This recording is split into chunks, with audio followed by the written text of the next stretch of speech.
അൽഹംദുലില്ലാഹി നഹ്മദുഹു വനസ്സല്ലി അലാ റസൂലിഹിൽ കരീം അമ്മാ ബഅദ്. അല്ലാഹുമ്മ സല്ലി അലാ സയ്യിദിനാ മുഹമ്മദിൻ വഅലാ ആലി സയ്യിദിനാ മുഹമ്മദ്. അല്ലാഹുമ്മ അൽഹിംനാ മറാശിദ ഉമൂരിനാ വഅഈദിനാ മിൻ ശുറൂരി അൻഫുസിനാ വമിൻ സയ്യിഅത്തി അഅ്മാലിനാ. ഏറ്റവും സ്നേഹം നിറഞ്ഞ ഇന്നത്തെ ഈ സംഗമത്തിൻ്റെ ആധ്യക്ഷ്യം പ്രിയങ്കരനായ സുഹൃത്ത് തേവർ പറമ്പിൽ ബാപ്പുട്ടി സാഹിബ് അവറുകളെ, അതേപോലെ തന്നെ ഇതിന് സ്വാഗത ഭാഷണം നടത്തിയ ഇതിൻ്റെ കൺവീനർ കൂടിയായിട്ടുള്ള പ്രിയങ്കരനായ സുലൈമാൻ സാഹിബ് അവറുകളെ, അതിൻ്റെ കോർഡിനേറ്റർ എൻ്റെ പ്രിയങ്കരനായ സുഹൃത്ത് പ്രിയപ്പെട്ട ജംഷീർ, തേവർ പറമ്പിൽ എന്ന് പറയുന്ന ഈ പ്രസിദ്ധമായ കുടുംബത്തിലെ കാരണവന്മാരെ, പ്രിയപ്പെട്ട യുവാക്കളെ, പ്രിയപ്പെട്ട സഹോദരിമാരെ, വലിയ പ്രത്യാശയോടുകൂടി നമ്മൾ കാണുന്ന പ്രിയപ്പെട്ട വിദ്യാർത്ഥി സുഹൃത്തുക്കളെ, ചെറിയ കുട്ടികൾ അവരോടി നടക്കും, കളിക്കും, ചിരിക്കും, ബലൂണുണ്ടെങ്കിൽ അത് പൊട്ടിക്കും, കസേരകൾ ചിലപ്പോൾ അങ്ങോട്ടും ഇങ്ങോട്ടും നീക്കും. അത് കുട്ടികളുടെ ഒരു പ്രകൃതമാണ്. കുട്ടികൾ അത് ചെയ്തില്ലെങ്കിൽ എന്തോ ഒരു കുഴപ്പമുണ്ട് എന്നാണ്. എന്നാൽ മുതിർന്ന ആളുകൾ ഇത്തരം സദസ്സിനെ മാനിച്ചുകൊണ്ട് നമ്മളതിനെ സശ്രദ്ധം ശ്രവിക്കുക എന്നത് നമ്മുടെ ഭാഗമാണ്. ഞാനിങ്ങനെ ശ്രദ്ധിക്കുമ്പോൾ ഏറ്റവും കൂടുതലായി നിങ്ങളെ കുറ്റപ്പെടുത്തല്ല സംസാരിച്ചുകൊണ്ടിരിക്കുന്നത് സ്ത്രീകളുടെ ഭാഗത്തുനിന്നാണ്. പുരുഷന്മാർ നിശബ്ദമാകുമ്പോൾ സ്ത്രീകൾ നല്ല ശബ്ദം ഉണ്ടാക്കുന്നു. ഇന്നത്തെ ദിവസം നിങ്ങൾ പരസ്പരം സംസാരിക്കണം. ഈ ഒരു ഉദ്ഘാടന സദസ്സും അതോടൊപ്പമുള്ള അനുബന്ധ സദസ്സും കഴിഞ്ഞതിന് ശേഷം നിങ്ങൾക്കതിനെല്ലാമുള്ളൊരു സന്ദർഭവും സമയവും ഉണ്ടാകുന്നതാണ്. തേവർ പറമ്പിൽ എന്ന് പറയുന്ന ഈ പ്രദേശത്ത് ഉന്നതമായ കുടുംബത്തിലേക്ക് കടന്നു വന്നിട്ടുള്ള പ്രിയങ്കരിയായ സുഹൃത്തുക്കളുണ്ടാകും, പെൺകുട്ടികൾ അഥവാ മരുമക്കളുണ്ടാകും, ആൺകുട്ടികളുണ്ടാകും, മരുമക്കളായിട്ടുള്ള അവരൊക്കെ വ്യത്യസ്ത കുടുംബങ്ങളിൽ നിന്ന് വന്നവരാണ്. അവരെയും ഈ പരിപാടിയിലേക്ക് സ്വാഗതം ചെയ്യുന്നു. പിന്നെ ഇവിടെ ഈ കുടുംബസംഗമം നടക്കുന്ന സമയത്ത് ഞാൻ ഏറെ ഇഷ്ടപ്പെടുന്ന, ഏറ്റവും കൂടുതൽ പ്രോഗ്രാമിനൊക്കെ പോകുന്ന ഒരു ജില്ലയാണ് കാസർഗോഡ് ജില്ല. ആ ജില്ലയിൽ നിന്ന് ഏകദേശം 200ഓളം പേര് ഇവിടെ എത്തിയിട്ടുണ്ട് എന്നറിഞ്ഞതിൽ വലിയ സന്തോഷമുണ്ട്. തേവർ പറമ്പിൽ എന്ന് പറയുന്ന ഈ ഒരു കുടുംബം കേരളത്തിലെ വ്യത്യസ്തമായ ജില്ലകളിൽ പരന്നു കിടക്കുന്ന, വ്യാപിച്ചു കിടക്കുന്ന ഒരു കുടുംബം കൂടിയാണ് എന്ന് അതിനൊരു തെളിവായി നമുക്ക് മനസ്സിലാക്കാം. കുടുംബസംഗമം നടക്കുമ്പോൾ ഉദ്ഘാടന സെഷൻ ഉണ്ടാകും, രജിസ്ട്രേഷൻ അതിനു മുമ്പുണ്ടാകും, കുറച്ച് കഴിഞ്ഞാൽ കുട്ടികളുടെ കലാപരിപാടികളുണ്ടാവും, ഇവിടെ മുതിർന്നവരെ ആദരിക്കലുണ്ടാകും, അതിലിടക്ക് ആരുടെയെങ്കിലും ഒന്നോ രണ്ടോ സംസാരങ്ങളും ഉണ്ടാവും. ഇത് പൊതുവേ കുടുംബസംഗമങ്ങളിൽ നമ്മൾ കാണുന്നതാണ്. ഈ കുടുംബസംഗമത്തിൽ എന്തിനാണ് കുറേ പ്രസംഗങ്ങൾ എന്ന് ചിലപ്പോൾ നമുക്ക് ചോദിക്കാൻ ഒരവകാശമുണ്ട്. കാരണം നമ്മൾ പരസ്പരം മനസ്സിലാക്കാനും അങ്ങോട്ടും ഇങ്ങോട്ടും പരിചയപ്പെടാനും സ്നേഹം പുതുക്കാനും ഓർമ്മകൾ പുതുക്കാനും ഒക്കെയാണ് ഇവിടെ എത്തിയിട്ടുള്ളത്. അതിനിടക്ക് ചിലപ്പോൾ സംസാരങ്ങൾ അനുവാദമുണ്ടോ അല്ലെങ്കിൽ സംസാരം വേണമോ എന്നൊക്കെ ഒരു ചോദ്യമുണ്ടാകാം. ഇവിടെ സംസാരിക്കാൻ പോകുന്നത് ആര് എന്നതിനേക്കാൾ ഏറ്റവും പ്രധാനപ്പെട്ടത് എന്ത് എന്ന ഒരു ചോദ്യം തന്നെയാണ്. ഇന്നത്തെ കാലഘട്ടത്തിൽ കുടുംബഘടനയെക്കുറിച്ച് ഒരുപക്ഷെ കേരളത്തിൽ അങ്ങോളം ഇങ്ങോളം വ്യത്യസ്തമായ കുടുംബത്തിൽ ഏകദേശം 1000-ലേറെ കുടുംബസംഗമങ്ങളിലെങ്കിലും കഴിഞ്ഞ 15 വർഷത്തിലിടക്ക് എത്തിയിട്ടുണ്ടാകും.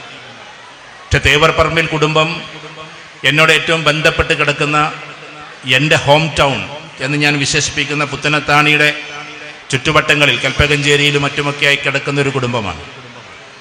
ഈ കുടുംബത്തിൻ്റെ മറ്റൊരു പ്രത്യേകത, ഹൈലി ഉന്നത തലത്തിൽ എത്തിയിട്ടുള്ള ഒരുപാട് മെമ്പർമാരുണ്ട് എന്നതാണ്. ഇപ്പോൾ ഇവിടെ അവാർഡ് ഏറ്റുവാങ്ങിയിട്ടുള്ളത് ഒരു എക്സൈസ് കമ്മീഷൻ്റെ അതിൻ്റെ ഉന്നത തലപ്പത്തിരുന്ന ഒരാളാണ്.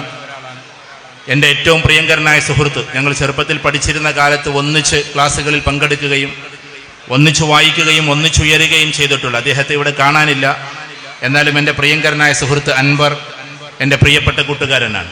അദ്ദേഹം സിവിൽ സർവീസുകാരനാണെന്ന് ഞാൻ നിങ്ങളോട് പറയേണ്ട കാര്യമില്ല. എയർപോർട്ടിൽ ഒരിക്കൽ സംസാരിച്ചുകൊണ്ടിരിക്കുമ്പോൾ, എയർപോർട്ടിൽ ഇങ്ങനെ ഹാജിമാർക്ക് വേണ്ടിയുള്ളൊരു സംസാരമാണ്. അപ്പോൾ ആ സംസാരം അവിടെ എയർപോർട്ടിലെ അവിടെയുള്ള അതോറിറ്റിക്കും അതോടൊപ്പം അവിടെ അതിനുവേണ്ടി ഒരുപാട് പാടുപെട്ട ഹജ്ജ് ക്യാമ്പിൽ പാടുപെട്ടിട്ടുള്ള ഒരുപാട് അവിടുത്തെ വർക്കേഴ്സിനും വേണ്ടിയിട്ടുള്ള ഒരു പരിപാടിയായിരുന്നു. അതിൽ സംസാരിക്കാനുള്ള ഉത്തരവാദിത്വം ഈ വിനീതനെ ഏൽപ്പിച്ച സമയത്ത് ഏകദേശം ഒരു 8-10 വർഷം മുമ്പാണ്. ആ സമയത്ത് സംസാരിച്ചുകൊണ്ടിരിക്കുമ്പോൾ ഒരാൾ എന്നോട് വന്നിട്ട് പറഞ്ഞു, പിന്നെ സംസാരം ഒന്ന് ചുരുക്കണം, ഇപ്പോൾ ഭക്ഷണം വിളമ്പാരായി എന്നൊക്കെ. ഏകദേശം കമ്മിറ്റി പറഞ്ഞതനുസരിച്ചിട്ടുള്ള സംസാരം ഞാൻ 10 മിനിറ്റ് ആയിട്ടുള്ളൂ. പക്ഷേ ഞാൻ പിന്നീട് അന്വേഷിച്ചപ്പോൾ മനസ്സിലായത് അദ്ദേഹത്തിനായിരുന്നു സംസാരിക്കാനുണ്ടായിരുന്ന ആഗ്രഹം അതെങ്ങനെയോ എനിക്കായിപ്പോയി എന്നതാണ്. ഞാനത് ആഗ്രഹിച്ചതല്ല. ആ സമയത്ത് ഡയറക്ടർ വരുന്നുണ്ട് എന്ന് പറഞ്ഞു. എയർപോർട്ടിൻ്റെ ഫിനാൻസ് ഡയറക്ടറാണ് വരുന്നത്. അപ്പോൾ ഡയറക്ടർ വരുന്നുണ്ട് എന്ന് അദ്ദേഹം പിന്നെ എന്നെ പ്രസംഗിച്ചുകൊണ്ടിരിക്കുന്ന എൻ്റെ മുമ്പിൽ വന്നിട്ട് പറഞ്ഞു. ഞാൻ ഇന്നും ഓർക്കുന്നുണ്ട്. ഒരു പക്ഷേ ഈ ശബ്ദം അൻവർ കേൾക്കുന്നുണ്ടാകാം, എൻ്റെ പ്രിയങ്കരനായ സുഹൃത്ത്. എനിക്കറിയില്ലായിരുന്നു അന്ന് എയർപോർട്ടിൻ്റെ ഫിനാൻസ് ഡയറക്ടർ ആരായിരുന്നു എന്ന്. കടന്നു വന്നപ്പോൾ അത് തേവർപ്പറമ്പിലെ പ്രിയങ്കരനായ അൻവർ എന്ന് പറയുന്ന എൻ്റെ കൂട്ടുകാരനായിരുന്നു. കാലിക്കറ്റ് എയർപോർട്ടിൻ്റെ തലപ്പത്തിരുന്ന പ്രധാനിയായ വ്യക്തിത്വം.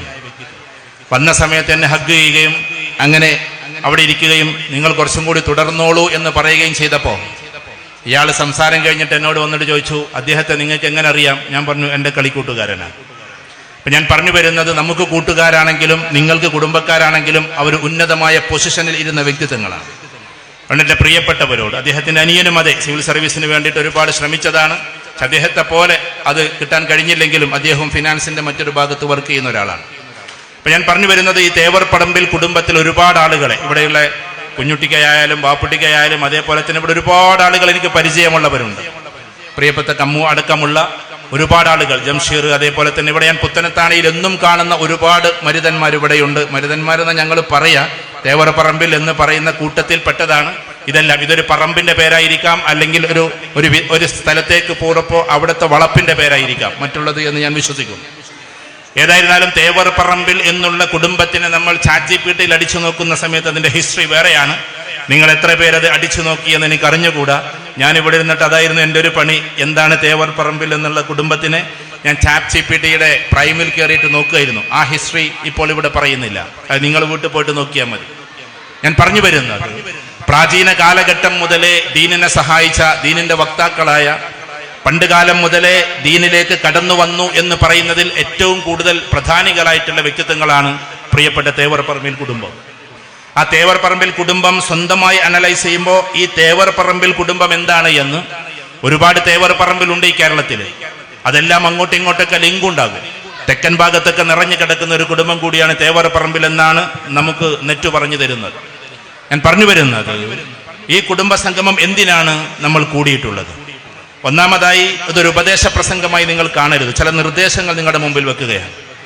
എല്ലാ ഭാഗത്തുനിന്നും വന്നിട്ടുള്ള തേവർപ്പറമ്പിൽ എന്ന് പറയുന്ന ഉന്നതമായ ഫാമിലിയിലെ കുടുംബത്തോട് ഇന്നത്തെ കാലഘട്ടവുമായി ബന്ധപ്പെട്ട് 1-2 കാര്യങ്ങൾ മാത്രം പറയാനാണ് ഞാൻ ആഗ്രഹിക്കുന്നത്. ഒന്ന്, നമ്മൾ നമ്മുടെ ഐഡന്റിറ്റിയെ ചോദ്യം ചെയ്യപ്പെടുന്ന ഒരു സമയത്താണുള്ളത്.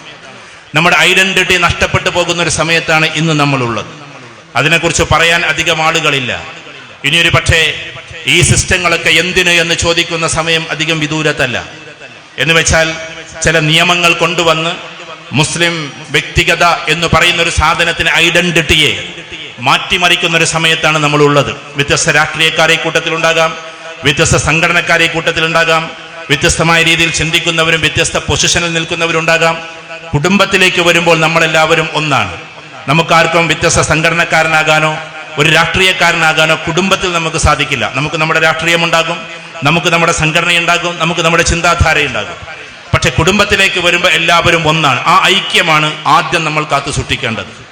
ഞാൻ പറഞ്ഞു വരുന്നത്, ഇപ്പോൾ നമ്മെ സംബന്ധിച്ചിടത്തോളം നമ്മളൊക്കെ പണ്ട് നമ്മുടെ കുടുംബമൊക്കെ കയറ്റിയിരുന്ന പള്ളികളും മദ്രസകളും അതിൻ്റെ അങ്കണങ്ങളും ഒക്കെ ചോദ്യം ചെയ്യപ്പെടുന്ന ഒരു സമയത്തിലൂടെയാണ് നമ്മൾ പോകുന്നത്. അത് അങ്ങനത്തെ ഒരു സംസാരത്തിൻ്റെ ഇടമല്ലാത്തത് കൊണ്ട് ഞാൻ അതിലേക്ക് കടക്കുന്നില്ല. രണ്ടാമത്തത്, നമ്മുടെ കുടുംബത്തിൽ നിന്ന് പിൻതലമുറ ഇങ്ങനെ നമ്മളിൽ നിന്ന് അകന്നുകൊണ്ടിരിക്കുന്ന, തേവർപ്പറമ്പിലുണ്ട് എന്നല്ല ഞാൻ പറയുന്നത്, അകന്നുകൊണ്ടിരിക്കുന്ന ഒരു സന്ദർഭത്തിലാണ് ഇപ്പം നമ്മൾ നിൽക്കുന്നത്. കുടുംബസംഗമം കൂടുമ്പോൾ അത് നമ്മൾ ചിന്തിക്കേണ്ടതുണ്ട്. നമ്മുടെ കൂടെ ശാരീരികമായി നമ്മുടെ വീട്ടിൽ കിടന്നുറന്നുവെങ്കിലും പക്ഷേ മാനസികമായി നമ്മളിൽ നിന്ന് ഒരുപാട് വിദൂരതയിലാണ് അടുത്ത തലമുറ അല്ലെങ്കിൽ അതിൻ്റെ അപ്പുറത്തെ തലമുറ എന്ന് നമ്മൾ ചിന്തിക്കണം.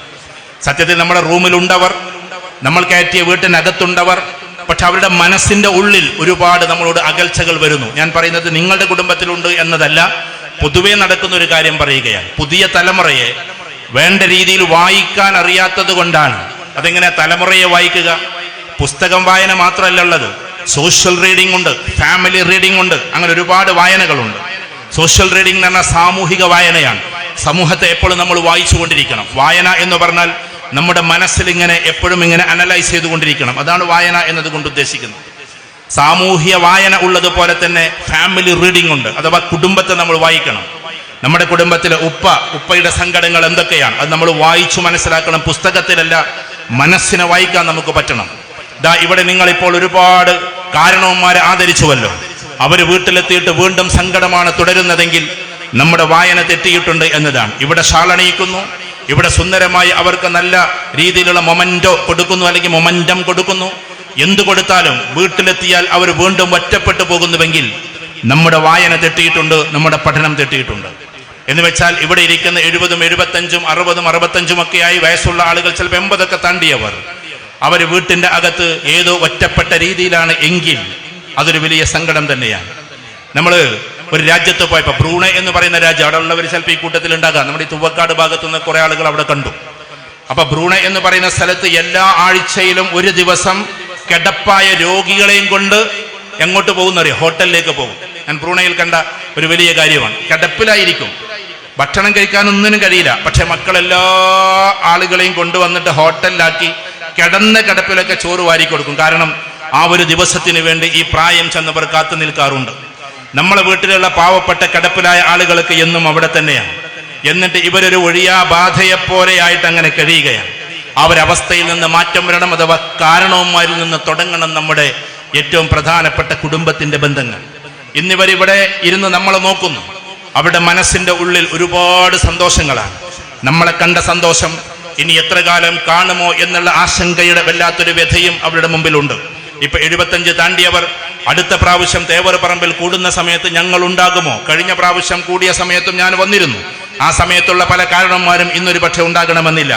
അന്നത്തെ കുറെ പ്രായം ചെന്ന ആളുകൾ ഇന്ന് അവിടെ ഉണ്ടാകണമെന്നില്ല. അപ്പൊ ഞങ്ങളുടെ നാട്ടില് ഇന്നലെ ഗ്യാസ് സ്റ്റൗ പൊട്ടിത്തെറിച്ചിട്ട് ഒരു പാവം ഒരു സ്ത്രീ മരിക്കുകയുണ്ടായി.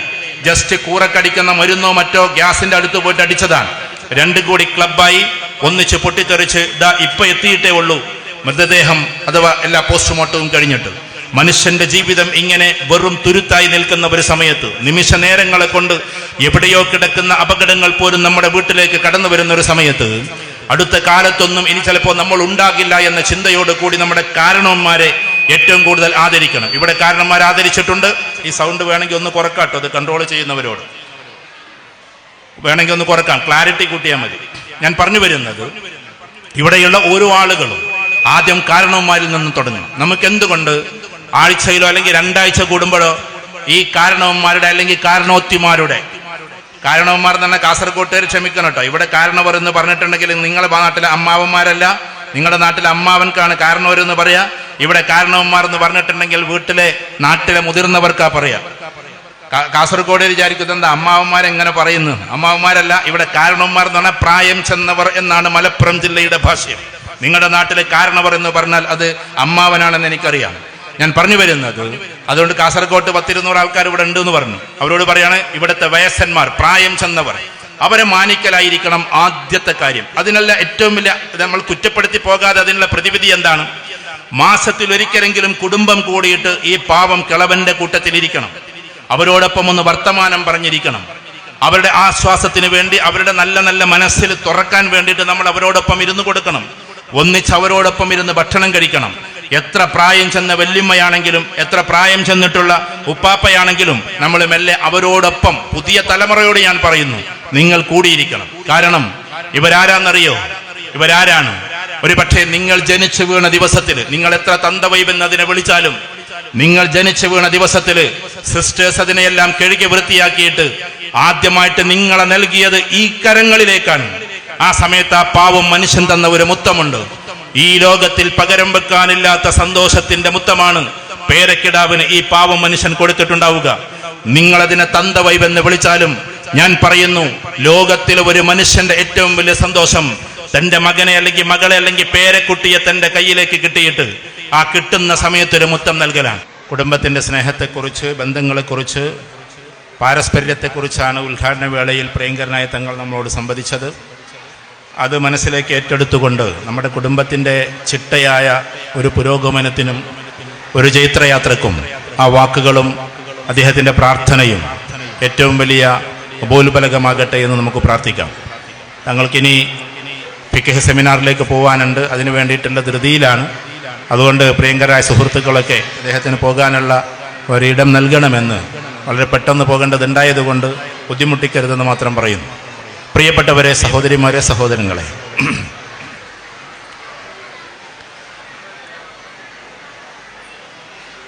അപ്പം കുടുംബത്തിലെ ബന്ധങ്ങൾ, അതിൽ ആദ്യത്തെ കണ്ണി ചേർക്കലാണ് നമ്മുടെ കാരണവന്മാരും അഥവാ നമ്മുടെ പ്രായം ചെന്ന ആളുകളും പ്രായം ചെന്ന സഹോദരിമാരും. അപ്പം അതായി ഇവിടെ മുന്നിലിരിക്കുന്ന ഇപ്പം ആ വെള്ളത്തുണിയൊക്കെ എടുത്തിരിക്കുന്ന ആൾക്ക് ഏകദേശം എൻ്റെ ഒരു കാഴ്ചപ്പാടിൽ 75-80 ഉണ്ടാവും. ചിലപ്പോൾ കണക്ക് കൂട്ടിക്കഴിഞ്ഞാൽ അല്ലേ, അങ്ങനെ തന്നെ അല്ലേ, ഞാനിങ്ങനെ മുഖം കണ്ടിട്ട് ഏകദേശം വയസ്സ് പറയുന്ന ഒരാളായതുകൊണ്ട് ഇപ്പോൾ ഒരു തലയാട്ടാണ്. ഏതായിരുന്നാലും ശരി, അങ്ങനെയുള്ളവരൊക്കെ ഇങ്ങനെ വന്നിട്ട് ഇങ്ങനെ ഇരിക്കുക, നിങ്ങളെ കാണാൻ വേണ്ടി, ഇതാക്കാൻ വേണ്ടി.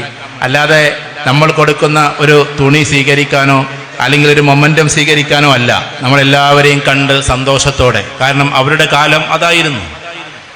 എല്ലായിടത്തും വലിയ സുഭിക്ഷതൊന്നും ഉണ്ടായിരുന്നില്ല. അവരുടെ കാലത്ത് പട്ടിണി ഉണ്ടായിരുന്നു, വെറുതെ ഉണ്ടായിരുന്നു. ഒറ്റ കോഴിയെ അറുത്തുകൊണ്ട് കല്യാണം കഴിക്കുന്നൊരു കാലമുണ്ടായിരുന്നു. പുഴ അക്കരയിലേക്ക് കെട്ടിച്ചിട്ട് ചൂട്ടുകെട്ട് പോയൊരു കാലമുണ്ടായിരുന്നു. ചൂട്ട് കത്തിച്ചുകൊണ്ട് പുതിയെണ്ണ പോയൊരു കാലമുണ്ടായിരുന്നു. കല്യാണത്തിന് വേണ്ടിയിട്ട് ഒരുപാട് സ്ഥലങ്ങളിൽ നിന്ന് പ്ലേറ്റുകൾ കടം വാങ്ങിക്കൊണ്ടുവന്നിട്ട് കല്യാണച്ചോറ് വിളമ്പുന്നൊരു കാലമുണ്ടായിരുന്നു. അയൽവാസികളെല്ലാം ഓടിക്കൂടിയിട്ട് അരി ചേറിയിട്ട് കല്യാണം നടത്തുന്നൊരു കാലമുണ്ടായിരുന്നു. അയൽവാസിയുടെ വീടുകളിലെല്ലാം പോയി കമുക് കൊണ്ടുവന്ന്, ഞങ്ങൾ കഴുങ്ങെന്ന് പറയും, മറ്റുള്ളവർ കമുകെന്ന് പറയും, അത് കൊണ്ടുവന്ന് പന്തലിട്ട് ആരാൻ്റെ വീട്ടിലെ മുഴുവൻ ഓലയും കൊണ്ടുവന്ന് പന്തലിട്ടിട്ട് നടത്തിയിരുന്നൊരു കാലമുണ്ടായിരുന്നു. അരിമണി വറുത്തതും ചായയും കഴിച്ചിട്ട് പശിയടക്കുന്ന ഒരു കാലമുണ്ടായിരുന്നു. ഒറ്റ ഗ്ലാസ് വെള്ളം അല്ലെങ്കിൽ ഒരു നാഴി അരി മാത്രം ഇട്ടുകൊണ്ട് വീട്ടിലെ ഏകദേശം 10ഓളം വരുന്ന ആളുകൾ കഞ്ഞി കുടിച്ചിരുന്ന ഒരു കാലമുണ്ടായിരുന്നു. അതിലേക്ക് ചമ്മന്തി പോലും അവർ ബ്രോസ്റ്റായി കഴിച്ചിരുന്ന ഒരു കാലമുണ്ടായിരുന്നു. തൻ്റെ മകൻ ആദ്യമായി ഗൾഫിലേക്ക് പോകുന്ന സമയത്ത് പ്രാർത്ഥനാപൂർവം കയ്യിലുള്ള എന്തെങ്കിലും ഒരു പൈസ കൊടുത്തിട്ട് പോയി നന്നായി വാ മകനെ എന്ന് പറഞ്ഞിരുന്ന ഒരു ഇന്നലെയുടെ കാലമുണ്ടായിരുന്നു. അങ്ങനെയുള്ള പാവം സ്ത്രീകളുടെ പ്രാർത്ഥനയുമാണ് നമുക്കുണ്ടാകേണ്ടത്. നമ്മുടെ കുടുംബത്തിൽ നിന്ന് ഇത് കണ്ണിയറ്റ് പോവുകയാണ്. നമ്മുടെ പുതിയ തലമുറക്ക് മുൻഗാമികളെ ശ്രദ്ധിക്കാനോ അവരെ ഒന്ന് കേൾക്കാനോ അവരെ ഒന്ന് തലോടാനോ സമയമില്ലാതിരിക്കുന്നു. നമ്മൾ ഇതിൽ എത്ര പേരക്കുട്ടികൾ ഉണ്ടാകും എനിക്കറിഞ്ഞുകൂടാ. ഉമ്മാമയെ കുളിപ്പിച്ചു കൊടുത്തവർ, എത്ര പേരക്കിടാങ്ങൾ ഉണ്ടാകും ഉപ്പാപ്പയെ ജസ്റ്റ് ഒന്ന് കുളിക്കാൻ വേണ്ടി സഹായിച്ചവർ പ്രായം ചെന്ന സമയത്ത്. അതൊക്കെ ഇന്നിങ്ങനെ നഷ്ടപ്പെട്ടുകൊണ്ടിരിക്കുകയാണ്. ഒരു പക്ഷേ ഉപ്പയുടെ മയ്യത്ത് കിടക്കുന്ന സമയത്ത് പോലും എനിക്കറിയില്ല കുളിപ്പിക്കാനെന്നും എനിക്ക് സാധിക്കില്ല കുളിപ്പിക്കാനെന്നും പറയുന്ന മക്കളുടെ ഒരു കാലത്ത് കൂടിയാണ് നമ്മൾ ഇന്നുള്ളത്. ഞാൻ കുറ്റപ്പെടുത്തുകയല്ല. അതുകൊണ്ടാണ് ഈ തേവർ പറമ്പിലെ കുട്ടികളോട് ഞാൻ പറയുന്നത്, നമ്മുടെ സ്നേഹം അവിടെ നിന്ന് തുടങ്ങട്ടെ. ആ ആദരവും സ്നേഹവും ബഹുമാനവും അവിടെ നിന്ന് തുടങ്ങട്ടെ. നമ്മൾ എഴുന്നേറ്റ് നിൽക്കണമെന്നല്ല, പക്ഷേ അറിയാതെ ഒന്ന് അവരുടെ മുമ്പിൽ എഴുന്നേറ്റ് നിൽക്കുമ്പോൾ അവരുടെ മനസ്സിലുണ്ടാകുന്ന ഒരു സന്തോഷം ഉണ്ടല്ലോ, അതൊരു അധികാരത്തിന്റെ സന്തോഷമല്ല.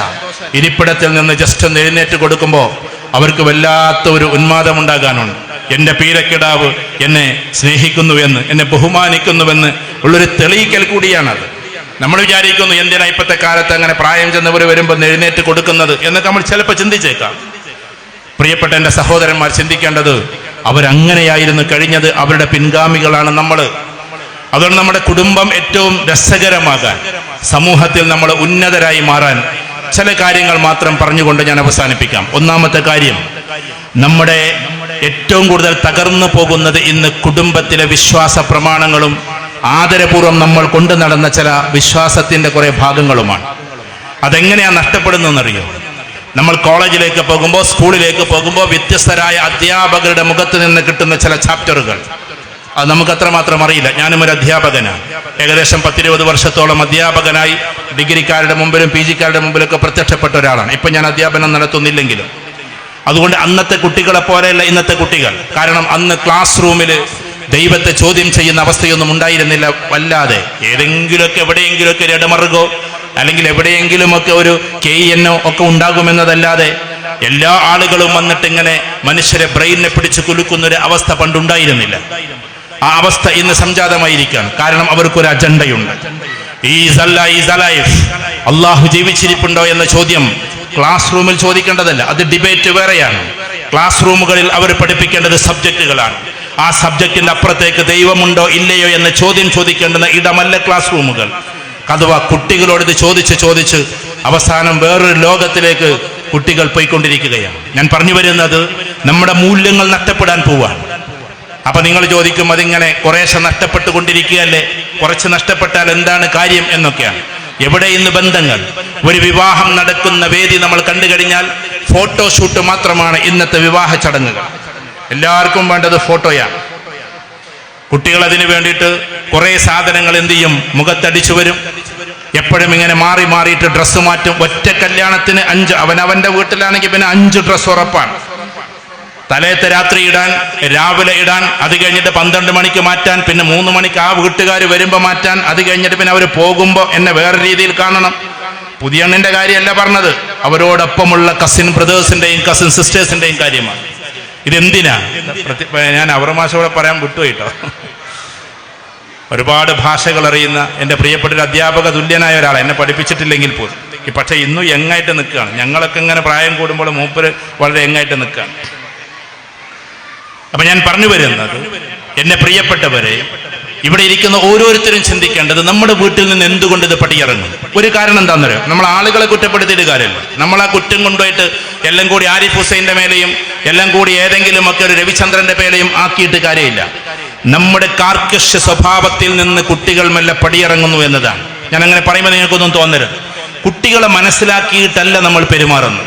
കുട്ടികളുടെ ലോകം ഏതാണ്, കുട്ടികളുടെ ഇഷ്ടങ്ങൾ എന്താണ്, കുട്ടികൾ അനിഷ്ടങ്ങളിലേക്ക് പോകുമ്പോൾ എങ്ങനെയാണ് അതിൽ നിന്ന് പിന്മാറ്റേണ്ടത്, ഇത് നമ്മൾ കുടുംബത്തിൽ കൂടുതൽ എന്താക്കണം, വിജിലൻ്റായി പ്രവർത്തിക്കേണ്ട ഒരു സാധനമാണ്. ഉദാഹരണത്തിന്, കുട്ടികൾ ചിലപ്പോൾ ഗെയിം കളി തുടങ്ങുന്ന സമയത്തെ അത് ഏത് ഗെയിമാണെന്ന് കണ്ടെത്തൽ നിങ്ങളുടെ ഉത്തരവാദിത്തമാണ്. ഞാൻ എൻ്റെ പ്രിയപ്പെട്ട ഉമ്മമാരോട് പറഞ്ഞത്. കാരണം ഗെയിം കളിച്ച് ഇപ്പൊ എവിടെ എത്തിയിട്ടുണ്ടെന്നറിയോ?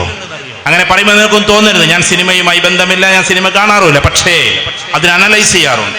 ഈ അടുത്തിടെ ഇറങ്ങിയിട്ടുള്ള ഒരു സിനിമ പോലും ഇതിന്റെ ഒരു മെസ്സേജാണ് കൊടുക്കുന്നത്. അഥവാ അതിൽ വലിയ ഹീറോ പോലും ഗെയിം ത്രില്ലറിന്റെ ഹീറോ ആയിട്ടാണ് മാറിയിരിക്കുന്നത്, നെഗറ്റീവ് കഥാപാത്രമായിട്ടാണ് വന്നിരിക്കുന്നത്.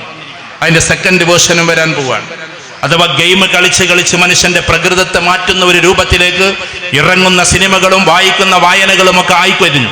അപ്പൊ നിങ്ങൾ വിചാരിക്കും, പിന്നെ ഗെയിം കളിക്കണ്ടേ? ഗെയിം കളിക്കുന്നുണ്ട്. ആ ഗെയിം പോസിറ്റീവായിട്ട് കളിക്കാനുള്ളതാണ്. അഥവാ മനുഷ്യന്റെ കളിയിൽ ഒന്നുകിൽ ബുദ്ധിക്കൊരു വളർച്ച വേണം, അല്ലെങ്കിൽ ശരീരത്തിനൊരു വളർച്ച വേണം. മാനസിക വളർച്ച അത് പക്വതയിലേക്കാണ്, ശാരീരിക വളർച്ച അത് ആരോഗ്യത്തിലേക്കാണ്. ഈ ശാരീരിക വളർച്ചയ്ക്ക് വേണ്ടി ഫുട്ബോൾ കളിക്കാം, ഷട്ടിൽ കളിക്കാം, ക്രിക്കറ്റ് കളിക്കാം, ആ കളികളൊക്കെ നടക്കട്ടെ. പക്ഷെ അതിൻ്റെ ഇടയിൽ അവർ മൊബൈലിലേക്ക് പോകുമ്പോൾ ഒരു പക്ഷെ അത് ബുദ്ധിപരമായ തകർച്ചയിലേക്കും ശാരീരികമായ തളർച്ചയിലേക്കുമായിരിക്കും ഉണ്ടാവുക. ഉദാഹരണത്തിന്, നമ്മുടെ കുട്ടികൾ കളിക്കുന്ന, എൻ്റെ കുട്ടികളെ എന്നോട് ദേഷ്യപ്പെടരുത് കേട്ടോ, ഇയാളിപ്പോൾ ഇത് വന്നിട്ട് ഇതൊക്കെ പറഞ്ഞു കൊടുക്കുകയാണല്ലോ. ഉദാഹരണത്തിന്, മുമ്പായിരുന്നു പബ്ജി പോലെയുള്ള കളി, ഇപ്പോൾ അത് കളിക്കുന്നവരൊക്കെ ഉണ്ട്. ഇപ്പോൾ ഫ്രീ ഫയർ എന്ന് പറയുന്ന ഒരു സാധനമുണ്ട്, അതിൻ്റെ അപ്പുറത്തൊക്കെ ഉണ്ട്. ഇങ്ങനെ ഇരുന്ന് വെടിവെക്ക, എന്നിട്ട് ആ കാറ് പൊക്കുക, ആ കാർ എടുത്തിട്ട് അപ്പുറത്ത് പോയിട്ട് അതിലും വലിയ കാറ് പൊക്കുക. അങ്ങനെ ചുരുക്കി പറഞ്ഞാൽ എല്ലാ കാറിലുള്ള ഡ്രൈവർമാരെയും ഒളിഞ്ഞിരുന്നിട്ട് വെടിവെക്കുക. അവിടുന്ന് വെക്കടാന്ന് അയൽവാസിനോട് വിളിച്ചു പറയാ, അല്ലെങ്കിൽ ക്ലാസ് റൂമിലുള്ള കുട്ടികളോട് വിളിച്ചു പറയാ. ഒറ്റയ്ക്ക് വെക്കട എന്ന് പറയുന്ന ഒരു അവസ്ഥയിലേക്ക് കുട്ടികളുടെ അവസ്ഥ മാറുകയാണ്. ഇതിനൊരു സൈക്കോളജി പറയാം, ഞാനൊരു സൈക്കോളജിസ്റ്റ് എന്ന നിലക്ക് പറഞ്ഞോട്ടെ. എന്ന് വെച്ചാൽ, ഒരു മനുഷ്യന് perception, opinion, belief system, attitude എല്ലാവർക്കും മനസ്സിലാക്കണം എന്നില്ല, കുട്ടികൾക്ക് മനസ്സിലാവും. പെർസെപ്ഷൻ എന്ന് പറഞ്ഞാൽ തോന്നലാണ്, ഒപ്പീനിയൻ എന്ന് പറഞ്ഞ അഭിപ്രായമാണ്, അത് പിന്നീട് ബിലീഫ് സിസ്റ്റം ആകും, അത് പിന്നെ ആറ്റിറ്റ്യൂഡ് ആവും. ആറ്റിറ്റ്യൂഡ് എന്ന് പറഞ്ഞാൽ നമ്മുടെ മനോഭാവമാണ്. നമ്മൾ എന്താണോ ചെയ്തുകൊണ്ടിരിക്കുന്നത്. ഇപ്പൊ ഒരു മരുമകൾക്ക് ആദ്യത്തെ ദിവസം വരുമ്പോൾ അടുക്കള ഒന്നാകെ ഒരു വല്ലാത്ത അവസ്ഥയായിരിക്കും. ആദ്യമായിട്ട് ഭർത്താവിന്റെ വീട്ടിലേക്ക് വരുമ്പോൾ എന്താ ഇവിടുത്തെ അടുക്കള എങ്ങനെയെന്നൊക്കെ തോന്നും. അതിലൊരു 2 മാസം കഴിഞ്ഞാൽ പിന്നെ ലോകത്തിൽ ഏറ്റവും വലിയ അടുക്കള അതായിട്ട് തോന്നും. കാരണം ആളുടെ ആറ്റിറ്റ്യൂഡ് മാറിയതാണ്. ഇങ്ങനെ തന്നെയാണ് എല്ലാ കാര്യവും. കുട്ടികൾ കളിച്ച് അവസാനം ആ കളി നിൽക്കുന്നത് എവിടെയാണെന്നറിയോ? സ്വന്തം ഉമ്മയുടെ നെഞ്ചിലേക്ക് കഠാര താഴ്ത്തലാണ്. കാരണം കൊന്ന് ശീലമുള്ള ഒരാളുടെ മെന്റാലിറ്റി മാറുന്നത് നമ്മൾ അറിയുന്നില്ല. ഞാൻ കുറ്റപ്പെടുത്തല്ല. ഇന്നത്തെ കുടുംബങ്ങളിൽ നടക്കുന്ന അവസ്ഥ പറയാണ്. ആയിരക്കണക്കിന് കുട്ടികളുടെയും ഉമ്മമാരുടെയും അലറിക്കരച്ചിൽ കേൾക്കുന്ന ഒരു എളിയ സഹോദരൻ എന്ന നിലയ്ക്ക് ഞാൻ നിങ്ങളോട് പറയാം. ഗെയിം കളിച്ചിട്ട് പൈസ കൊണ്ട് നഷ്ടപ്പെടുത്തുന്ന ഒരുപാട് ആളുകൾ. ഇതേപോലെ തന്നെ ഈ ഗെയിം കളിയിലൂടെ ഇപ്പൊ അടുത്ത് തന്നെ സംഭവിച്ചില്ലേ, ഞാൻ നെഗറ്റീവ് പറയല്ല, ഉമ്മയുടെ മൊബൈൽ ചോദിച്ചപ്പോൾ ഉമ്മ കൊടുക്കില്ലെന്ന് പറഞ്ഞപ്പോൾ ഉമ്മയുടെ ചങ്കിനാണ് കഠാര കൊണ്ട് കുത്തിയത്. അടുക്കളയിൽ കിടക്കുന്ന കത്തി കൊണ്ട് കുത്തിയത് ഉമ്മയുടെ ചങ്കിനാണ്. ആ ചങ്കിന് കുത്താനുള്ളൊരു കാരണം എന്താണെന്നറിയോ?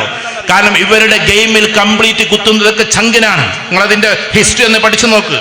ആളുകൾ മരിക്കാൻ വേണ്ടിയിട്ട്. കാരണം ഒരു മനുഷ്യന്റെ അക്യുമുലേഷൻ മൈൻഡിൽ വരുന്ന ഇങ്ങനെ ഒരു ഡോക്ടർ, ഇപ്പൊ ഇതിലെ ഡോക്ടേഴ്സ് ഉണ്ടാവുമല്ലോ, ഒരു ഡോക്ടർ ആദ്യത്തെ ഓപ്പറേഷൻ ചെയ്യുമ്പോൾ വലിയ പേടിയായിരിക്കും. നിങ്ങൾക്ക് അതിനേക്കായി നല്ല ഉദാഹരണം എന്താണെന്നറിയോ? ചെറുപ്പത്തിൽ നമുക്ക് സിനിമക്ക് പോകുന്ന സമയത്ത്, ആദ്യത്തെ സിനിമക്ക് പോകുന്ന സമയത്ത് ഉമ്മയും ഉപ്പിയും ഒക്കെ പാടെ നെഞ്ചിന്റെ ഉള്ളിലുണ്ടാവും. അത് പിന്നെ പോയി ഒരു 10-15 സിനിമ കണ്ടു കഴിഞ്ഞാൽ പിന്നെ ആരെയും നമുക്ക് പേടിയുണ്ടാവില്ല. അങ്ങനെ പോയിക്കൊണ്ടേയിരിക്കും. ഇതേപോലെ മനുഷ്യന്റെ ലജ്ജയും ഭയവും ഒക്കെ നഷ്ടപ്പെട്ടുകൊണ്ട് കളിച്ച് അവസാനം ആ ഒരു പ്രകൃതത്തിലേക്ക് നമ്മുടെ മെന്റാലിറ്റിയായി പെട്ടെന്ന് ചൂടാകുന്ന ഒരു കുട്ടിയായി നമ്മുടെ കുട്ടികൾ മാറിക്കൊണ്ടിരിക്കുക. അപ്പൊ നമ്മൾ എവിടെ നിന്ന് ശ്രദ്ധിക്കണം? നമ്മുടെ കുടുംബത്തിലെ കുട്ടികളുടെ ഗെയിം കളിയിൽ നിന്ന് ശ്രദ്ധിക്കണം. ആ ഗെയിം കളി പോകുന്നത് കുട്ടിയുടെ മെന്റാലിറ്റിയെ മാറ്റാനാണ്. അതൊന്നും നമ്മുടെ നാട്ടിലധികം ചർച്ചയല്ല. കുട്ടികൾ അങ്ങനെ കളിച്ചുകൊണ്ടേയിരിക്കുന്നു എന്നതാണ്. ആ കളിയെ നമ്മൾ നിയന്ത്രിച്ചില്ല എങ്കിൽ, ഇപ്പൊ നിങ്ങൾ നോക്കിക്കോ, ഇഷ്ടം പോലെ കുട്ടികളുടെ പ്രകൃതം മാറിയിരിക്കാം. ഇന്ന് രാവിലെ എൻ്റെ വീട്ടിലൊരു സഹോദരൻ വന്നു. ഞാനിപ്പോൾ കൗൺസിലിംഗ് അങ്ങനെ നടത്താറില്ല. എൻ്റെ അസിസ്റ്റന്റുമാർ 4-5 പേരുണ്ട്, അവരാണ് അത് ചെയ്യുക. എൻ്റെ അടുത്തൊരു സഹോദരൻ വന്നിട്ട് കരയാണ്. ഞാൻ ചോദിച്ചു എന്താ പ്രശ്നം? അപ്പൊ അദ്ദേഹത്തിന്റെ മകന് 9ാം ക്ലാസ്സിൽ നിന്ന് ഇപ്പൊ 10ാം ക്ലാസ്സിലേക്ക് ആയിട്ടുള്ളൂ. വണ്ടിപ്പൂതിയായി വണ്ടി ആദ്യം ഒരു ബൈക്ക് എവിടുന്നോ വാങ്ങിച്ചു, പിന്നെ കാറ് വാങ്ങിച്ചു. അവര് 3-4 പേര് കറങ്ങി നടക്കാൻ. ഇവരുടെ കയ്യിൽ ലൈസൻസ് ഇല്ല. ഇവരുടെ കാറ് എന്ന് പറയുന്നത് എവിടെ നിന്നാണെന്ന് അവർക്ക് പിടുത്തമില്ല. ഈ പെട്രോൾ അടിക്കാൻ പൈസ എവിടെ നിന്നാണെന്ന് ഈ പിതാവിന് അറിഞ്ഞുകൂടാ. ഇരുന്ന് കരയാൻ. അപ്പൊ ഈ കുട്ടികൾ കാരിയേഴ്സായി മാറിയിട്ടുണ്ടോ എന്ന സംശയമാണ്. കാരിയേഴ്സ് എന്ന് പറഞ്ഞാൽ മനസ്സിലായല്ലോ, മയക്കുമരുന്നുകൾ വിതരണം ചെയ്യുന്ന ശൃംഖലയിലേക്ക് പോയിട്ടുണ്ടോ എന്ന സംശയമാണ്. ഈ സംശയങ്ങൾക്കൊക്കെയും കാരണം എന്താണെന്നറിയോ?